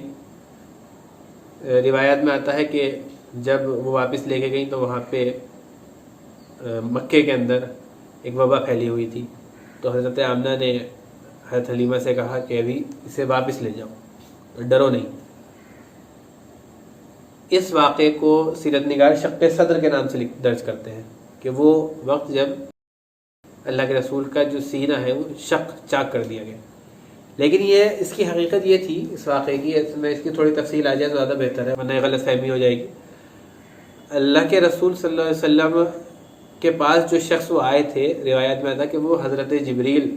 علیہ السلام تھے، اور انہوں نے آ کے جب پہلی بار اللہ کے رسول صلی اللہ علیہ وسلم کا سینہ چاک کیا، اس کے بعد اندر سے دل، قلب اطہر نکالا اور اس کو جو ہے اس میں ایک چھوٹا سا گوشت کا ٹکڑا ہوتا ہے جس کے بارے میں یہ کہا جاتا ہے کہ برائی جو ہے وہیں سے پنپتی ہے، تو وہ جو برائی کا جو وہ تھا اس کو نکال کے الگ کر دیا، اور پھر وہ دل دھو کے اندر بعض اس میں کچھ لوگ لکھتے ہیں کہ وہ زمزم کے پانی سے اس کو دھویا اور پھر وہ اندر رکھ کے سینے کو بند کر دیا اور اللہ کے رسول صحیح سلامت ہو گیا۔ اس واقعے کے تعلق سے یہ تصور کرنا کہ یہ جھوٹا واقعہ ہو سکتا ہے یا ایسی اڑی ہوئی بات ہو سکتی ہے، یہ مناسب نہیں ہے۔ اس کی وجہ یہ کہ اس واقعے میں جو نسبت جس کی طرف دی گئی ہے وہ حضرت جبریل ہے، اور حضرت جبریل نے جو کام کیا ہے یہ اللہ کے حکم سے کیا۔ تو اللہ کے حکم سے، اللہ کی مرضی سے اور حضرت جبریل کے کرنے میں اس کام کے نہ ہونے کی کوئی بات نہیں پیش آتی۔ تو یہ وہ ایک واقعہ ہے جس کو سیرت نگار، تقریباً سبھی سیرت نگاروں نے اس کی طرف لکھا ہے، اس کو شق صدر کے نام سے اس کا عنوان بنایا گیا۔ اس پورے وقت میں یہ اس کے بعد اور 1.5 سال تقریباً اللہ کے رسول وہاں رہے۔ اللہ کے رسول صلی اللہ علیہ وسلم بکریاں چرایا کرتے تھے اپنے 2 شریک بھائیوں کے ساتھ۔ 5 سال کی عمر میں حضرت حلیمہ سعدیہ جو ہے اللہ کے رسول صلی اللہ علیہ وسلم کو ایک دکھتے ہوئے دل کے ساتھ چھوڑ جائیں۔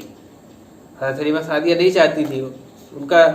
کے گھر میں جو برکتیں، جو رحمتیں نازل ہو رہی تھیں، جو سکون حضرت محمد صلی اللہ علیہ وسلم کی موجودگی میں ان کو حاصل ہوا تھا، وہ اس کا کوئی بدل نہیں تھا، اور وہ اس نعمت کو اپنے سے دور نہیں کرنا چاہتی تھی. لیکن بہرحال انہیں گھر چھوڑنا تھا. انہوں نے حضرت آمنہ کے حوالے اللہ کے رسول صلی اللہ علیہ وسلم کو کیا اور واپس آ گئی. 1 سال بعد حضرت آمنہ جو ہے وہ اللہ کے رسول صلی اللہ علیہ وسلم کو مدینہ لے گئی اپنے ساتھ. سیرت نگار لکھتے ہیں کہ اس کے 2 وجوہات تھیں. ایک یہ کہ اللہ کے رسول کا ننیحال جو تھا وہ بھی مدینہ میں تھا، اور اللہ کے رسول صلی اللہ علیہ وسلم کے والد کی جو قبر تھی وہ بھی مدینہ میں تھی. اور ظاہر ہے پیدائش کے بعد سے اللہ کے رسول الگ جگہ رہے، تو حضرت آمنہ نے سوچا کہ اس بہانے دونوں کام ہو سکتے ہیں، تو دونوں چیزیں ایک بار میں کر لی جائیں. 6 سال کی عمر تھی. 6 سال کی عمر میں حضرت آمنہ جو ہے اللہ کے رسول کو لے کر مدینہ گئی. مدینہ پہنچ کر جب واپسی کا وقت ہوا تو حضرت آمنہ کی بھی طبیعت خراب ہو گئی، اور ٹھیک اسی مقام پر جہاں پہ حضرت عبداللہ کی وفات ہوئی تھی، حضرت آمنہ کی بھی وفات ہو گئی، اور ان کو وہیں دفن کر دیا گیا. یہ اللہ کے رسول کے لیے بھی بہت بڑا دھچکا تھا، کیونکہ ماں بہرحال ماں ہوتی ہے، اس کا کوئی بدل نہیں ہوتا. اللہ کے رسول صلی اللہ علیہ وسلم بیمار بھی ہوئے اس کے بعد، اور اس کے بعد ایک کنیز جو حضرت آمنہ کے ساتھ گئی تھی، ام ایمن ان کا نام تھا، وہ اللہ کے رسول کو لے کے واپس مکہ آئیں. حضرت عبد المطلب کو پورا واقعہ بتایا. حضرت عبد المطلب نے اللہ کے رسول کو اپنی پرورش میں لے لیا. یہ سن 6 کا واقعہ ہے. اس واقعے کے 2 سال گزرے تھے. جو دادا جنہوں نے پرورش میں لیا تھا ان کا سایہ بھی سر سے اٹھ گیا، اور اللہ کے رسول صلی اللہ علیہ وسلم کہ جو سب سے قریبی سہارے ہو سکتے تھے، باپ کا، ماں کا اور دادا کا، تینوں سہارے اللہ کے رسول صلی اللہ علیہ وسلم سے الگ ہوئے. اس پر ایک اللہ کے رسول صلی اللہ علیہ وسلم کے ساتھ جو یہ سب کچھ پیش آیا، اس پہ ایک نوٹ مولانا اسد اسرائیلی رحمۃ اللہ علیہ نے لکھا ہے کہ اللہ کے رسول کے ساتھ ایسا کیوں ہوا کہ ولادت سے پہلے ہی باپ چلے گئے، تھوڑی عمر ہوئی تو ماں چلی گئی، پھر دادا بھی چلے گئے، جتنے سہارے تھے وہ چھن گئے. تو لکھتے کہ یہ اللہ تعالیٰ نے اس لیے کیا تاکہ اللہ کے رسول کو یہ اطمینان اور یقین ہو جائے کہ دنیا میں سارے سہارے جو ہیں وہ عارضی ہیں، وہ وقتی سہارے ہیں. کوئی ایسا سہارا نہیں جو ہمیشہ رہے گا سوائے ایک اللہ کے. اور انہیں یہ یقین ہو جائے کہ اللہ تعالیٰ کے علاوہ کوئی بھی سہارا دنیا میں ہمیشہ رہنے والا نہیں ہے. سب سہارے جو ہیں وقتی ہیں، جھوٹے ہیں، ہمیشہ کوئی ساتھ نہیں دیتا، سب چلے جاتے ہیں. اور وہ پوری طرح اللہ تبارک و تعالیٰ کے اوپر جو ہے اللہ تعالیٰ کو اپنا سہارا سمجھ کر آگے بڑھنے کی عادت ہو جائے. حضرت المطلب جس وقت دنیا سے جا رہے تھے، آخری وقت تھا، انہوں نے اللہ کے رسول صلی اللہ علیہ وسلم کی پرورش کی ذمہ داری آپ کے چچا حضرت ابو طالب کو دے دی. اس کے بعد 1 سال بعد، چونکہ اللہ کے رسول صلی اللہ علیہ وسلم کو ایک کے بعد ایک کئی سہارے چھوٹنے کی وجہ سے بہت پریشان بھی ہوئے تھے، احساس بھی تھا. 1 سال بعد حضرت ابو طالب شام کے تجارتی سفر پر جا رہے تھے. اللہ کے رسول صلی اللہ علیہ وسلم کو جب اس بات کا پتہ چلا کہ ابو طالب بھی جا رہے ہیں، شام کے سفر پر جا رہے ہیں، تو وہ حضرت ابو طالب سے چمٹ گئے. اور حضرت ابو طالب سے یہ دیکھا نہیں گیا. انہوں نے اللہ کے رسول کو اپنے ساتھ اس سفر میں شامل کر لیا اور اپنے ساتھ لے گئے. یہ جب شام کی طرف یہ قافلہ جا رہا تھا تو ایک بصرہ نامی ایک جگہ جو موجودہ شام جو ہے سیریا کا جو ملک ہے، اس میں ایک بصرہ نام کا شہر ہے، وہاں سے ان کا گزر ہو رہا تھا. تو وہاں پہ ایک راہب کی خانقاہ تھی، ایک گرجا تھا، بحیرہ نام تھا اس راہب کا. اس نے ان لوگوں کی دعوت و ضیافت کی، اور جب اللہ کے رسول کو دیکھا تو وہ پہچان گیا. اس پہچاننے کے پیچھے وجہ یہ تھی کہ اللہ کے رسول صلی اللہ علیہ وسلم کی پیش گوئیاں اور اللہ کے رسول کی علامتیں جو ہے یہود اور نصارہ دونوں کے یہاں پائی جاتی تھی. خود قرآن پاک میں سورہ صف میں اللہ تبارک و تعالیٰ نے فرمایا وَإِذْ قَالَ عِيسَى ابْنُ مَرْيَمَ يَا بَنِي إِسْرَائِيلَ إِنِّي رَسُولُ اللَّهِ إِلَيْكُمْ مُصَدِّقًا لِمَا بَيْنَ يَدَيَّ مِنَ التَّوْرَاةِ وَمُبَشِّرًا بِرَسُولٍ يَأْتِي مِن بَعْدِي اسْمُهُ أَحْمَدُ فَلَمَّا جَاءَهُم بِالْبَيِّنَاتِ قَالُوا هَٰذَا سِحْرٌ مُبِينٌ. تو یہ جو اللہ کے رسول کی پیشگوئی تھی یہ دونوں کے یہاں موجود تھی، اور اس پیشگوئی کی وجہ سے یہود اور نصارہ دونوں یہ بات جانتے تھے کہ ایک نبی آنے والا ہے. اور ابھی تفصیل کا چونکہ موقع نہیں ہے، اور آپ لوگ خود سے اگر اس کو تلاشیں، تاریخ سیرت کی کتابیں دیکھیں تو بہت سارے ایسے ریفرنس ملیں گے یہود اور نصارہ کے جس میں یہ ثابت ہوتا ہے کہ انہیں یہ بات معلوم تھی کہ ایک رسول آنے والا ہے، ان کا نام سب کچھ ساری اور صاف ساری چیزیں ان کو دکھتی تھی.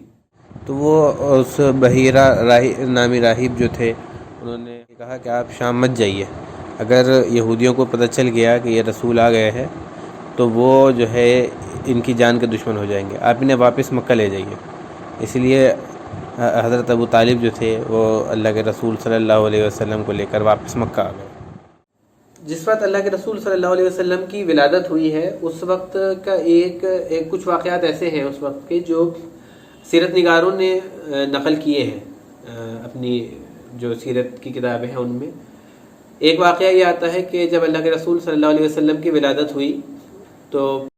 جو مکے میں کعبے کے اندر جو بت رکھے ہوئے تھے وہ گر گئے. یہ بہت مشہور واقعہ اور بہت مشہور روایت ہے، حالانکہ اس کی سند ضعیف ہے. ایک واقعہ ایوان کے کسریٰ کے ایوان کا ملتا ہے کہ ایوان کسریٰ کے اندر 14 کنگورے جو ہیں وہ گر گئے تھے. اس کے علاوہ ایک واقعہ ایران کے یہاں جو عبادت خانے تھے جہاں کی پوجا ہوا کرتی تھی، وہاں پہ جو آگ ہوتی تھی وہ سب سے اوپر جلا کرتی تھی، وہ 12 مہینے جلا کرتی تھی. لیکن سیرت نگار یہ لکھتے ہیں کہ جو ہے وہ آگ اس وقت بجھ گئی تھی. تو یہ چند ایک واقعات ہیں جو عام طور سے مشہور ہیں اللہ کے رسول کے بارے میں، لیکن چونکہ یہ موضوع بھی نہیں ہے تو جتنا امکان ان کے صحیح ہونے کا ہے اتنا امکان ان کے غلط ہونے کا، دونوں امکان موجود ہے بہرحال. لیکن چونکہ ایک واقعہ ہے اور عرف عام میں مشہور ہے اس لیے میں نے اس کو ذکر کرنا مناسب سمجھا. اس وقت ایک چیز میں کہنا چاہوں گا کہ جو ہے اللہ کے رسول صلی اللہ علیہ وسلم کا جہاں نام مبارک آئے وہاں پہ ہم لوگوں کو چاہیے کہ ہم درود پڑھا کریں، درود السلام بھیجا کریں اللہ کے رسول کے اوپر. خود قرآن پاک میں اللہ تبارک و تعالیٰ نے فرمایا ان اللہ و ملائکتہ یصلون علی النبی یا ایھا الذین آمنوا صلوا علیہ وسلموا تسلیما. تو اللہ کے رسول کا جہاں نام مبارک آئے تو وہاں پہ ہمارے اوپر یہ لازم ہے، ہمیں یہ ضروری سمجھنا چاہیے کہ ہم جو ہے اللہ کے رسول کے نام کے آنے پر درود و سلام بھیجیں. سب سے چھوٹا درود تو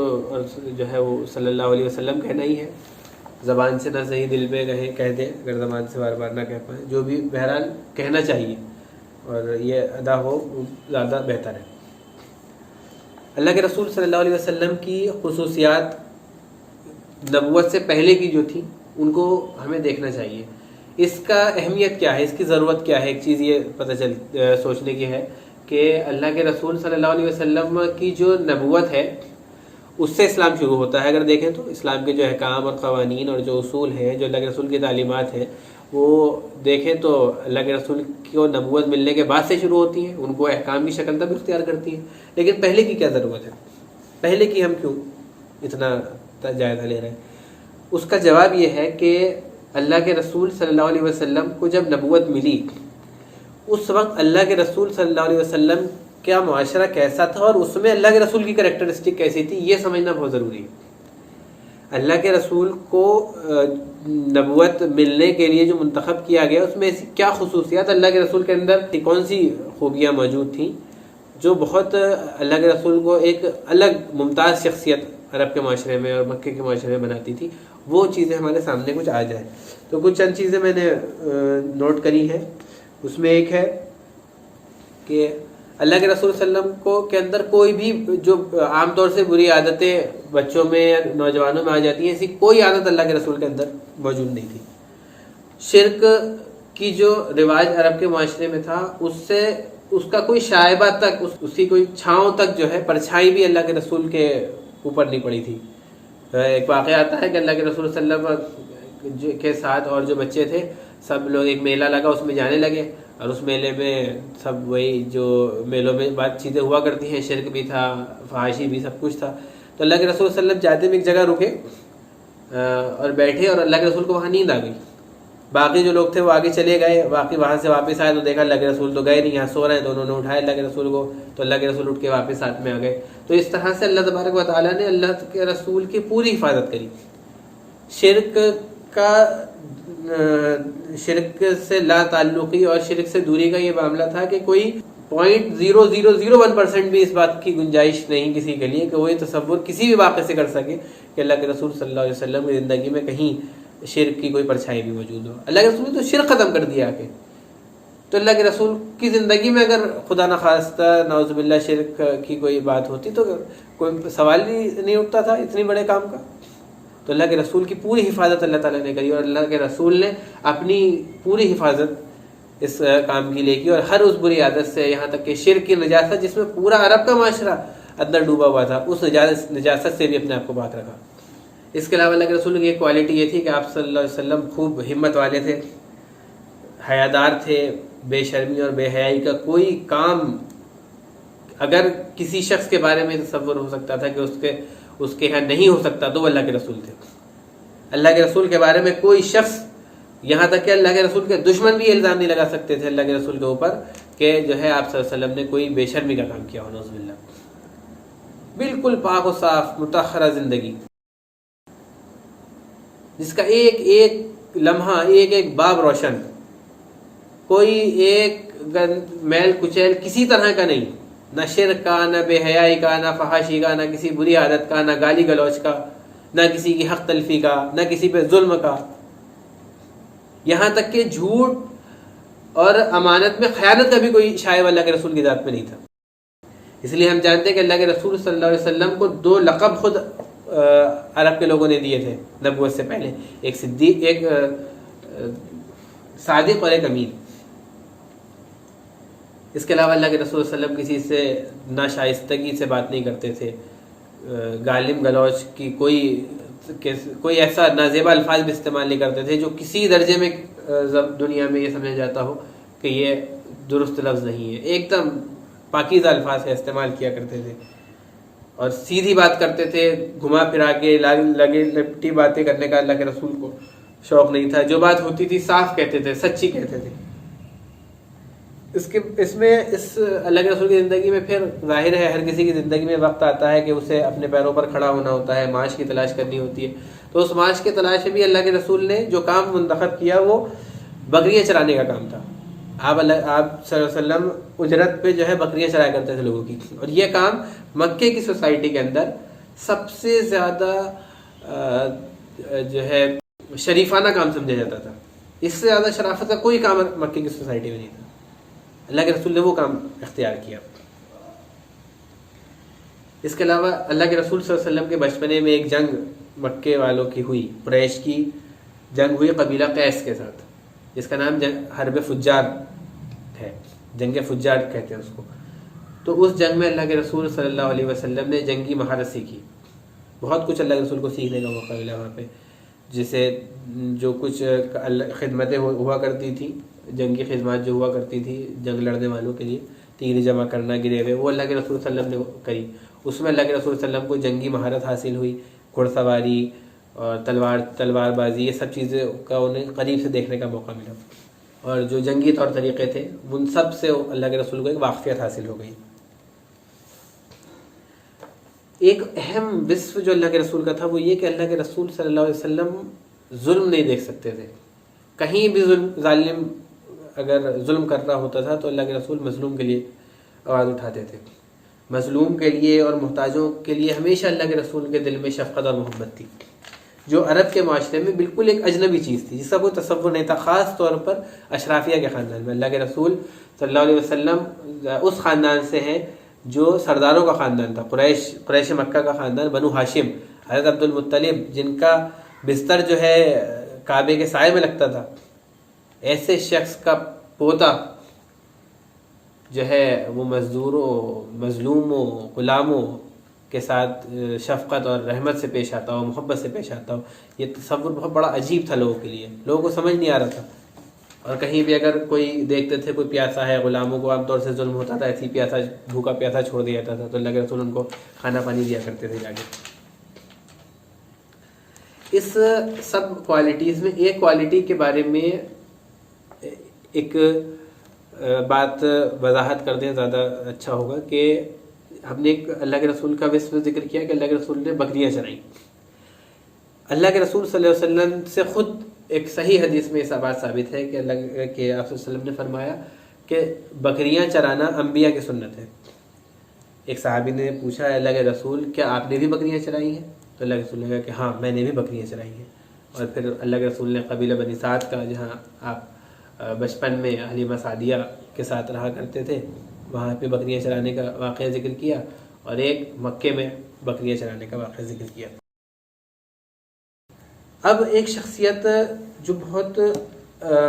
جیسے ہم نے بھی کہا تھا کہ ہم شخصیتوں کا ذکر کریں گے بیچ میں، تو ان میں ایک شخصیت آتی ہے حضرت خدیجہ۔ آپ جو تھیں وہ مکے کی ایک بہت مشہور خاتون تھیں، پیسے والی خاتون تھیں، عزت دار خاتون تھیں بہت۔ آپ بیوہ ہو چکی تھیں۔ آپ اکثر جو ہے تجارت کے لیے سامان اپنا بھیجا کرتی تھیں کسی نہ کسی کو منتخب کر کے، اور وہ منافع لا کے دیا کرتا تھا، آپ کا غلام بھی ساتھ میں جاتا تھا۔ ان کو جب یہ پتہ چلا کہ ایک شخص صادق اور امین کے نام سے مشہور ہوا ہے اور اس کا نام محمد ہے، تو انہوں نے ان کے بارے میں اور جاننے کی کوشش کری، کئی لوگوں سے معلوم کیا، تو ہر کسی نے یہ بات کہی کہ امانت میں خیانت بالکل نہیں کرتے، اور جو بات کہتے ہیں سچ کہتے ہیں، ساری جو کوالٹیز تھیں وہ گرائی۔ تو حضرت خدیجہ نے یہ فیصلہ کیا کہ جو ہے اب کے جو قافلہ، اب کے جو اپنا مال بھیجیں گی تجارت کو، وہ اللہ کے رسول کے ہاتھ بھیجیں گے۔ تو انہوں نے حضرت محمد صلی اللہ علیہ وسلم سے کہا کہ جو ہے آپ میرا مال لے کے جو ہے وہاں چلے جائیں۔ تو اللہ کے رسول صلی اللہ علیہ وسلم نے قبول کر لی یہ دعوت، اور اللہ کے رسول صلی اللہ علیہ وسلم مال لے کے چلے گئے۔ جب ساتھ میں ان کا غلام بھی گیا تھا، جب اللہ کے رسول صلی اللہ علیہ وسلم شام کے اس سفر سے واپس آئے، شام گئے تھے تجارت کے لیے، جب واپس آئے تو انہوں نے جو مال جو منافع ہوا وہ سب وہ دیا اور واپس چلے گئے گھر اپنے۔ حضرت خدیجہ کو احساس ہوا کہ جتنا منافع ہر سال ہوا کرتا تھا اس سے زیادہ منافع ہے۔ ایک تو خود اللہ کے رسول کی برکت اس میں شامل ہو گئی، اور دوسرا یہ کہ اللہ کے رسول صلی اللہ علیہ وسلم سے کوئی دھوکہ دھڑی اور اس طرح کوئی وہ نہیں تھا۔ اور اس تعلق سے جو غلام بھیجا تھا حضرت خدیجہ نے ساتھ میں، اس نے آ کے جو اللہ کے رسول کے سفر کی ارادات بیان کری، جو اللہ کے رسول کے بیسٹ اور کوالٹیز بیان کری، اس سے حضرت خدیجہ کے دل پہ بہت گہرا اثر ہوا، اور حضرت خدیجہ نے جو ہے اللہ کے رسول کو نکاح کا پیغام بھجوایا۔ ہمارے معاشرے میں تو یہ تھوڑا عجیب بات ہے کہ جو ہے لڑکی والے کی طرف سے یا لڑکی کی طرف سے جو ہے پیغام جائے، لیکن عرب کے معاشرے میں یہ کوئی عجیب چیز نہیں تھی، نہیں ایسا ہوتا رہتا تھا۔ اور چونکہ حضرت خدیجہ خود ایک میچور خاتون تھیں، ایک ذمہ دار خاتون تھیں، اور قریش کے کئی سردار جو ہے وہ انہوں نے حضرت خدیجہ کو نکاح کا پیغام بھیجا تھا، لیکن وہ راضی نہیں ہوئی تھی، تو اپنے فیصلے جو ہے اس حساب سے کرتی تھی، اور اس میں کوئی عجیب بات نہیں تھی، اور انہوں نے جو ہے اپنی نکاح کے لیے پیغام بھیجا اللہ کے رسول کو۔ اللہ کے رسول نے یہ بات جو ہے وہ اپنے چچا حضرت ابو طالب سے ذکر کری۔ حضرت ابو طالب سے جب مشورہ ہوا تو حضرت ابو طالب نے اس کو کہا، اللہ کے رسول کو کہا کہ اچھی تجویز ہے اور اس میں کوئی حرج نہیں، تو لہٰذا اللہ کے رسول نے بھی اس رشتے کو قبول کیا، اور حضرت ابو طالب نے حضرت خدیجہ اور اللہ کے رسول محمد صلی اللہ علیہ وسلم کا نکاح پڑھایا۔ اس طرح حضرت خدیجہ جو ہے 40 سال حضرت خدیجہ کی عمر تھی اس وقت، اللہ کے رسول صلی اللہ علیہ وسلم کی اس وقت عمر 25 سال تھی۔ یہ عمر کا تناسب بھی عرب میں کوئی وہ نہیں تھا، عجیب چیز نہیں سمجھی جاتی تھی، یہ ایک نارمل چیز تھی۔ اور اس طرح اللہ کے رسول صلی اللہ علیہ وسلم کی پہلی زوجہ جو ہے وہ حضرت خدیجہ ہوئی۔ حضرت خدیجہ سے اللہ کے رسول صلی اللہ علیہ وسلم کی 6 اولادیں ہوئیں۔ ٹوٹل اللہ کے رسول کی 7 اولادیں تھیں، جس میں 3 بیٹے تھے اور 4 بیٹیاں تھیں۔ اس میں ایک بیٹا جو تھا وہ ان کا نام ابراہیم تھا، وہ حضرت ماریہ قبطیہ رضی اللہ تعالیٰ عنہ کے سے ہوئے تھے۔ جو 6 اولادیں اللہ کے رسول کی حضرت خدیجہ کے ساتھ تھیں، ان کے نام تھے ایک قاسم اور حضرت زینب، حضرت ام کلثوم، حضرت رقیہ، حضرت فاطمہ اور حضرت عبداللہ۔ ان میں جو سب سے زیادہ مشہور معروف ہیں وہ تو حضرت فاطمہ ہی ہیں، کیونکہ اللہ کے رسول کا جو سے آگے جو اللہ کے رسول کے نام سے گھر چلا ہے وہ حضرت فاطمہ ہی کے ذریعے سے چلا۔ اس کے علاوہ جو تین بیٹے جو تین اللہ کے رسول کو عطا ہوئے، وہ تینوں کو ہی اللہ تعالیٰ نے جو ہے بچپنے میں اپنے پاس بلا لیا۔ اس موقع پر ایک بات اور اسی ضمن میں آ جائے کہ جب حضرت خدیجہ رضی اللہ تعالیٰ عنہ نے نکاح کا پیغام دیا اور نکاح میں آئی اللہ کے رسول کے، اس وقت اس سے پہلے حضرت خدیجہ کے پاس ایک غلام تھا جن کا نام زید تھا۔ اللہ کے رسول صلی اللہ علیہ وسلم کے پاس جب حضرت خدیجہ نکاح ہو کے آئیں تو حضرت زید کو حضرت خدیجہ نے اللہ کے رسول کو سونپ دیا، اور اللہ کے رسول نے ان کی بہت اچھے سے پرورش کری۔ اس کے بعد ایک واقعہ، کچھ ہی ٹائم کے بعد ایک واقعہ ہوا کہ چونکہ حضرت زید جو تھے وہ غلام بنا لیے گئے تھے، تو ان کے باپ کو اور چچا وغیرہ گھر والوں کو بڑی وہ تھی کہ کہاں غائب ہو گیا ہے زید، کسی باہر علاقے سے وہ تھے، مکے کے وہ تھے نہیں۔ تو انہیں کسی نے اطلاع دی کہ جو ہے تمہارا بیٹا جو ہے زید وہ مکے میں محمد کے پاس ہے صلی اللہ علیہ وسلم۔ تو وہ آئے اور انہوں نے اللہ کے رسول سے کہا کہ جو ہے ہمارا بیٹا جو ہے آپ کا غلام ہے، اور آپ جو اجرت چاہیں وہ آپ ہم سے لے لیں اور اس کو آپ ہمارے حوالے کر دیں۔ تو روایات میں آتا ہے کہ اللہ کے رسول صلی اللہ علیہ وسلم نے کہا کہ مجھے کوئی اجرت نہیں چاہیے، تم اس کو بلا لو، اس کو میں بلا دیتا ہوں، اگر وہ تمہارے ساتھ جانے کو تیار ہوگا تو تم اس کو لے جانا، لیکن اگر کوئی میرے پاس رکنا چاہے گا تو میں ایسا نہیں ہوں کہ میں کسی ایسے شخص کو جو میرے پاس رکنا چاہے میں اس کو منع کر دوں۔ چنانچہ اللہ کے رسول نے حضرت زید کو بلایا اور پوچھا کہ جو ہے تم جانتے ہو یہ کون ہے؟ تو حضرت زید نے کہا کہ ہاں یہ میرے باپ ہیں اور یہ میرے چچا ہیں۔ تو اللہ کے رسول نے کہا کہ یہ اس لیے آئے ہیں کہ تمہیں اپنے ساتھ لے جائیں، اگر تم جانا چاہو تو تم جا سکتے ہو۔ سیرت نگار لکھتے ہیں کہ حضرت زید نے وہاں فوراً اپنے باپ اور چچا کو منع کر دیا کہ میں یہی اللہ کے رسول کے پاس رہوں۔ ان کے باپ اور چچا دونوں نے کہا کہ تمہیں کیا ہو گیا ہے، تم ایک آزاد زندگی کے مقابلے میں غلامی کی زندگی پسند کر رہے ہو؟ تو حضرت زید نے فرمایا کہ ہاں، میں ان کے ساتھ غلامی ہی مجھے زیادہ پسند ہے بنسبت اس کے کہ میں اپنے گھر جاؤں۔ یہ اللہ کے رسول کی شفقت کا عالم تھا۔ اس کے بعد ہی وہ واقعہ پیش آیا کہ اللہ کے رسول صلی اللہ علیہ وسلم حضرت زید کو لے کر مسجد حرم میں گئے اور ان کو آزاد کرنے کا اعلان کیا اور ان کو اپنا منہ بولا بیٹا بنا لیا۔ اس کے تعلق سے آگے چل کے پھر عرب میں یہ مشہور، مکے میں یہ مشہور ہوا کہ زید کا نام جو ہے زید بن حارثہ کی جگہ زید بن محمد لوگ کہنے لگے۔ تو یہ ایک واقعہ ذہن میں آ گیا، تو بتانا یہ مقصود تھا کہ حضرت زید جو ہے وہ حضرت خدیجہ کے ساتھ آئے۔ یہ بھی ان شخصیتوں میں سے ہے جن کا میں یہاں چاہ رہا تھا کہ ان کا ذکر جو ہے وہ تھوڑا سا سامنے آ جائے۔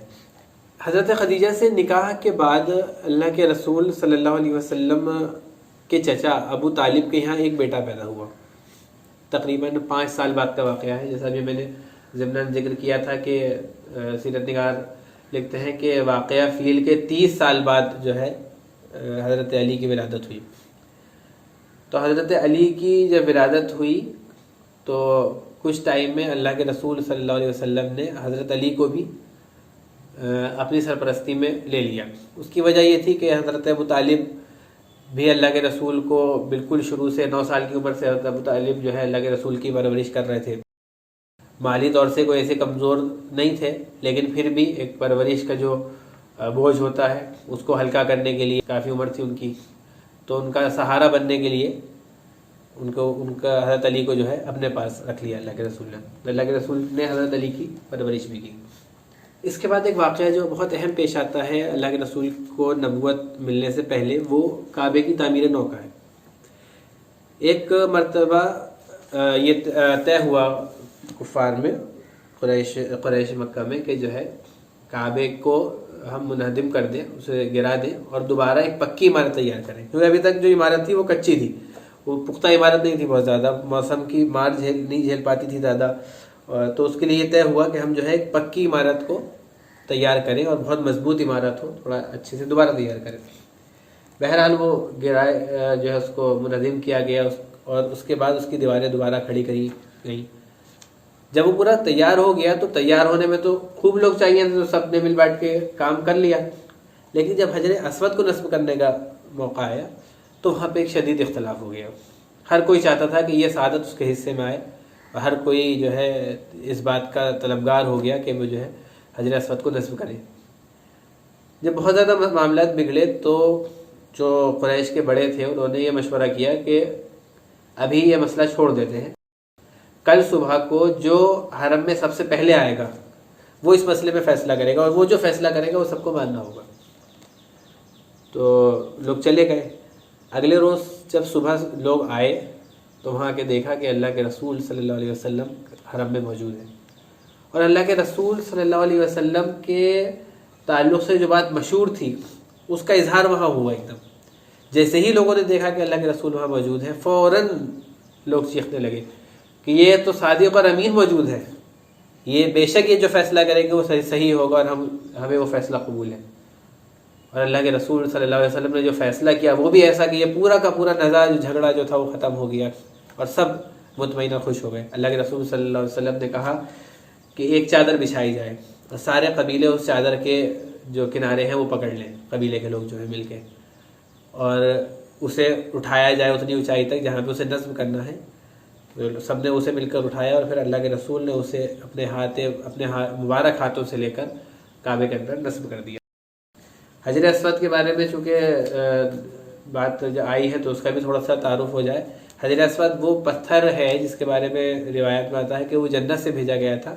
جب حضرت ابراہیم علیہ السلام جو ہے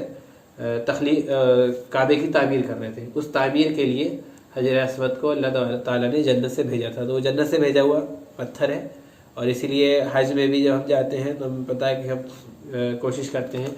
اور عمرے میں تو عام طور سے کر ہی لیتے ہیں کہ حجر اسود کا بوسہ لے لیں۔ عربی میں حجر جو کہتے ہیں وہ پتھر وہ کہتے ہیں، اور اسود جو کہتے ہیں وہ کالے وہ کہتے ہیں۔ وہ حجر اسود جو پتھر تھا وہ کالے رنگ کا پتھر تھا، اس لیے اس کو حجر اسود کہا جاتا۔ اب ایک آخری واقعہ جو یہاں پہ تھوڑا سا آنا چاہیے سامنے، وہ یہ ہے کہ عرب کے مکے کے اندر ایک واقعہ پیش آیا۔ ایک شخص جس کا نام زبید تھا، وہ تاجر تھا، وہ تجارت کے لیے مال لایا۔ ایک قریش سردار جس کا نام عاص بن وائل تھا، اس نے وہ مال اس سے خرید لیا، لیکن اس کا جو حق تھا، جو اس کی قیمت تھی، وہ اس کو ادا نہیں کری۔ زبید نے اس کے بعد بہت زیادہ ادھر ادھر جا کے لوگوں سے کہا، لیکن چونکہ وہ سردار تھا قریش کا تو کسی نے زیادہ ہمت نہیں کری۔ جب بہت زیادہ بات بڑھی، بہت زیادہ اس نے ادھر ادھر کہنا شروع کیا تو لوگوں کی غیرت جاگی، اور انہوں نے جو ہے یہ سوچا کہ ہم کچھ کیا جائے۔ تو روایات میں آتا ہے کہ اہل مکہ جو تھے وہ عبداللہ بن جدعان کے گھر پہ جمع ہوئے، اور وہاں پر انہوں نے اللہ کا نام لے کر یہ عہد کیا کہ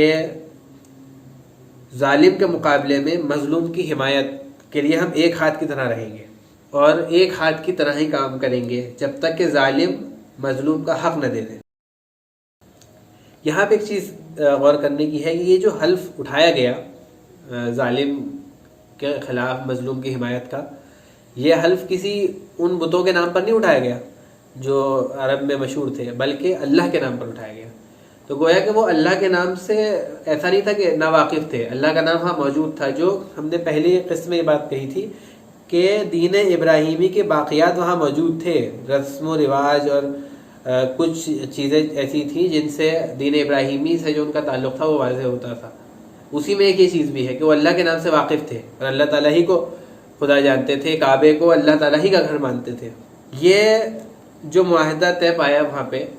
لوگوں کے درمیان، اس میں اللہ کے رسول بھی شریک ہوئے، اور اس معاہدے کا نام حلف الفضول رکھا گیا۔ اور یہ معاہدہ جب طے ہو گیا اس کے بعد سب لوگوں نے وہاں سے نکلے اور عاص بن وائل کے گھر گئے، اور جو زبید کا جو حق تھا وہ دلوایا۔ اس واقعے کی اہمیت صرف یہ نہیں کہ اللہ کے رسول کی ولادت کی نبوت سے پہلے کا واقعہ ہے، اس کی اہمیت خود اللہ کے رسول نے بھی واضح کری۔ اللہ کے رسول صلی اللہ علیہ وسلم نبوت کے بعد بھی حلف الفضول کے تعلق سے بہت خوش ہوا کرتے تھے، اور جو ہے کئی بار یہ فرمایا کرتے تھے کہ میں عبداللہ بن جدعان کے مکان پر ایک ایسے معاہدے میں شریک تھا جس میں اگر اس کے نام پر اسلام کے بعد بھی بلایا جائے گا تو میں اس کی تکمیل کے لیے تیار ہوں۔ انہوں نے اس پر یہ معاہدہ کیا تھا کہ وہ حق حقدار تک پہنچائیں گے، اور یہ کہ کوئی ظالم مظلوم پر غلبہ نہ حاصل کر سکے گا۔ تو یہ جو معاہدہ تھا حلف الفضول کا، یہ اتنی اہمیت اللہ کے رسول کے لیے رکھتا تھا کہ وہ سب کچھ اختلاف اور پوری جنگ و جدال کے باوجود بھی مدینے میں آ کے اللہ کے رسول صلی اللہ علیہ وسلم نے یہ بات کہی کہ اگر مجھے آج بھی حلف الفضول کے لیے کوئی بلائے گا تو میں اس کے لیے جاؤں گا۔ اس سے یہ بھی ثابت ہوتا ہے کہ اللہ کے رسول کی نظر میں مظلوم کی مدد اور ظالم کو روکنے کی کتنی بڑی اہمیت تھی۔ یہ کچھ واقعات تھے نبوت سے پہلے کے۔ اس کے بعد جو ہے نبوت کا آغاز ہوتا ہے، اور انشاءاللہ تعالی اگلی قسط میں ہم اللہ کے رسول کی نبوت سے جو ہے آگے کی باتیں شروع کریں گے، نبوت کے واقعات کا ذکر کریں گے، کس طرح نبوت عطا ہوئی اور اس کے بعد اللہ کے رسول کیا کیا ہوا۔ اس دعا کے ساتھ کہ اللہ تعالی ہم سب کا حامی اور مددگار ہو، اور ہم تمام کو اپنے حفظ و امان میں رکھے، آمین۔ آخر الدعوانا الحمدللہ رب العالمین۔ السلام علیکم ورحمۃ اللہ وبرکاتہ۔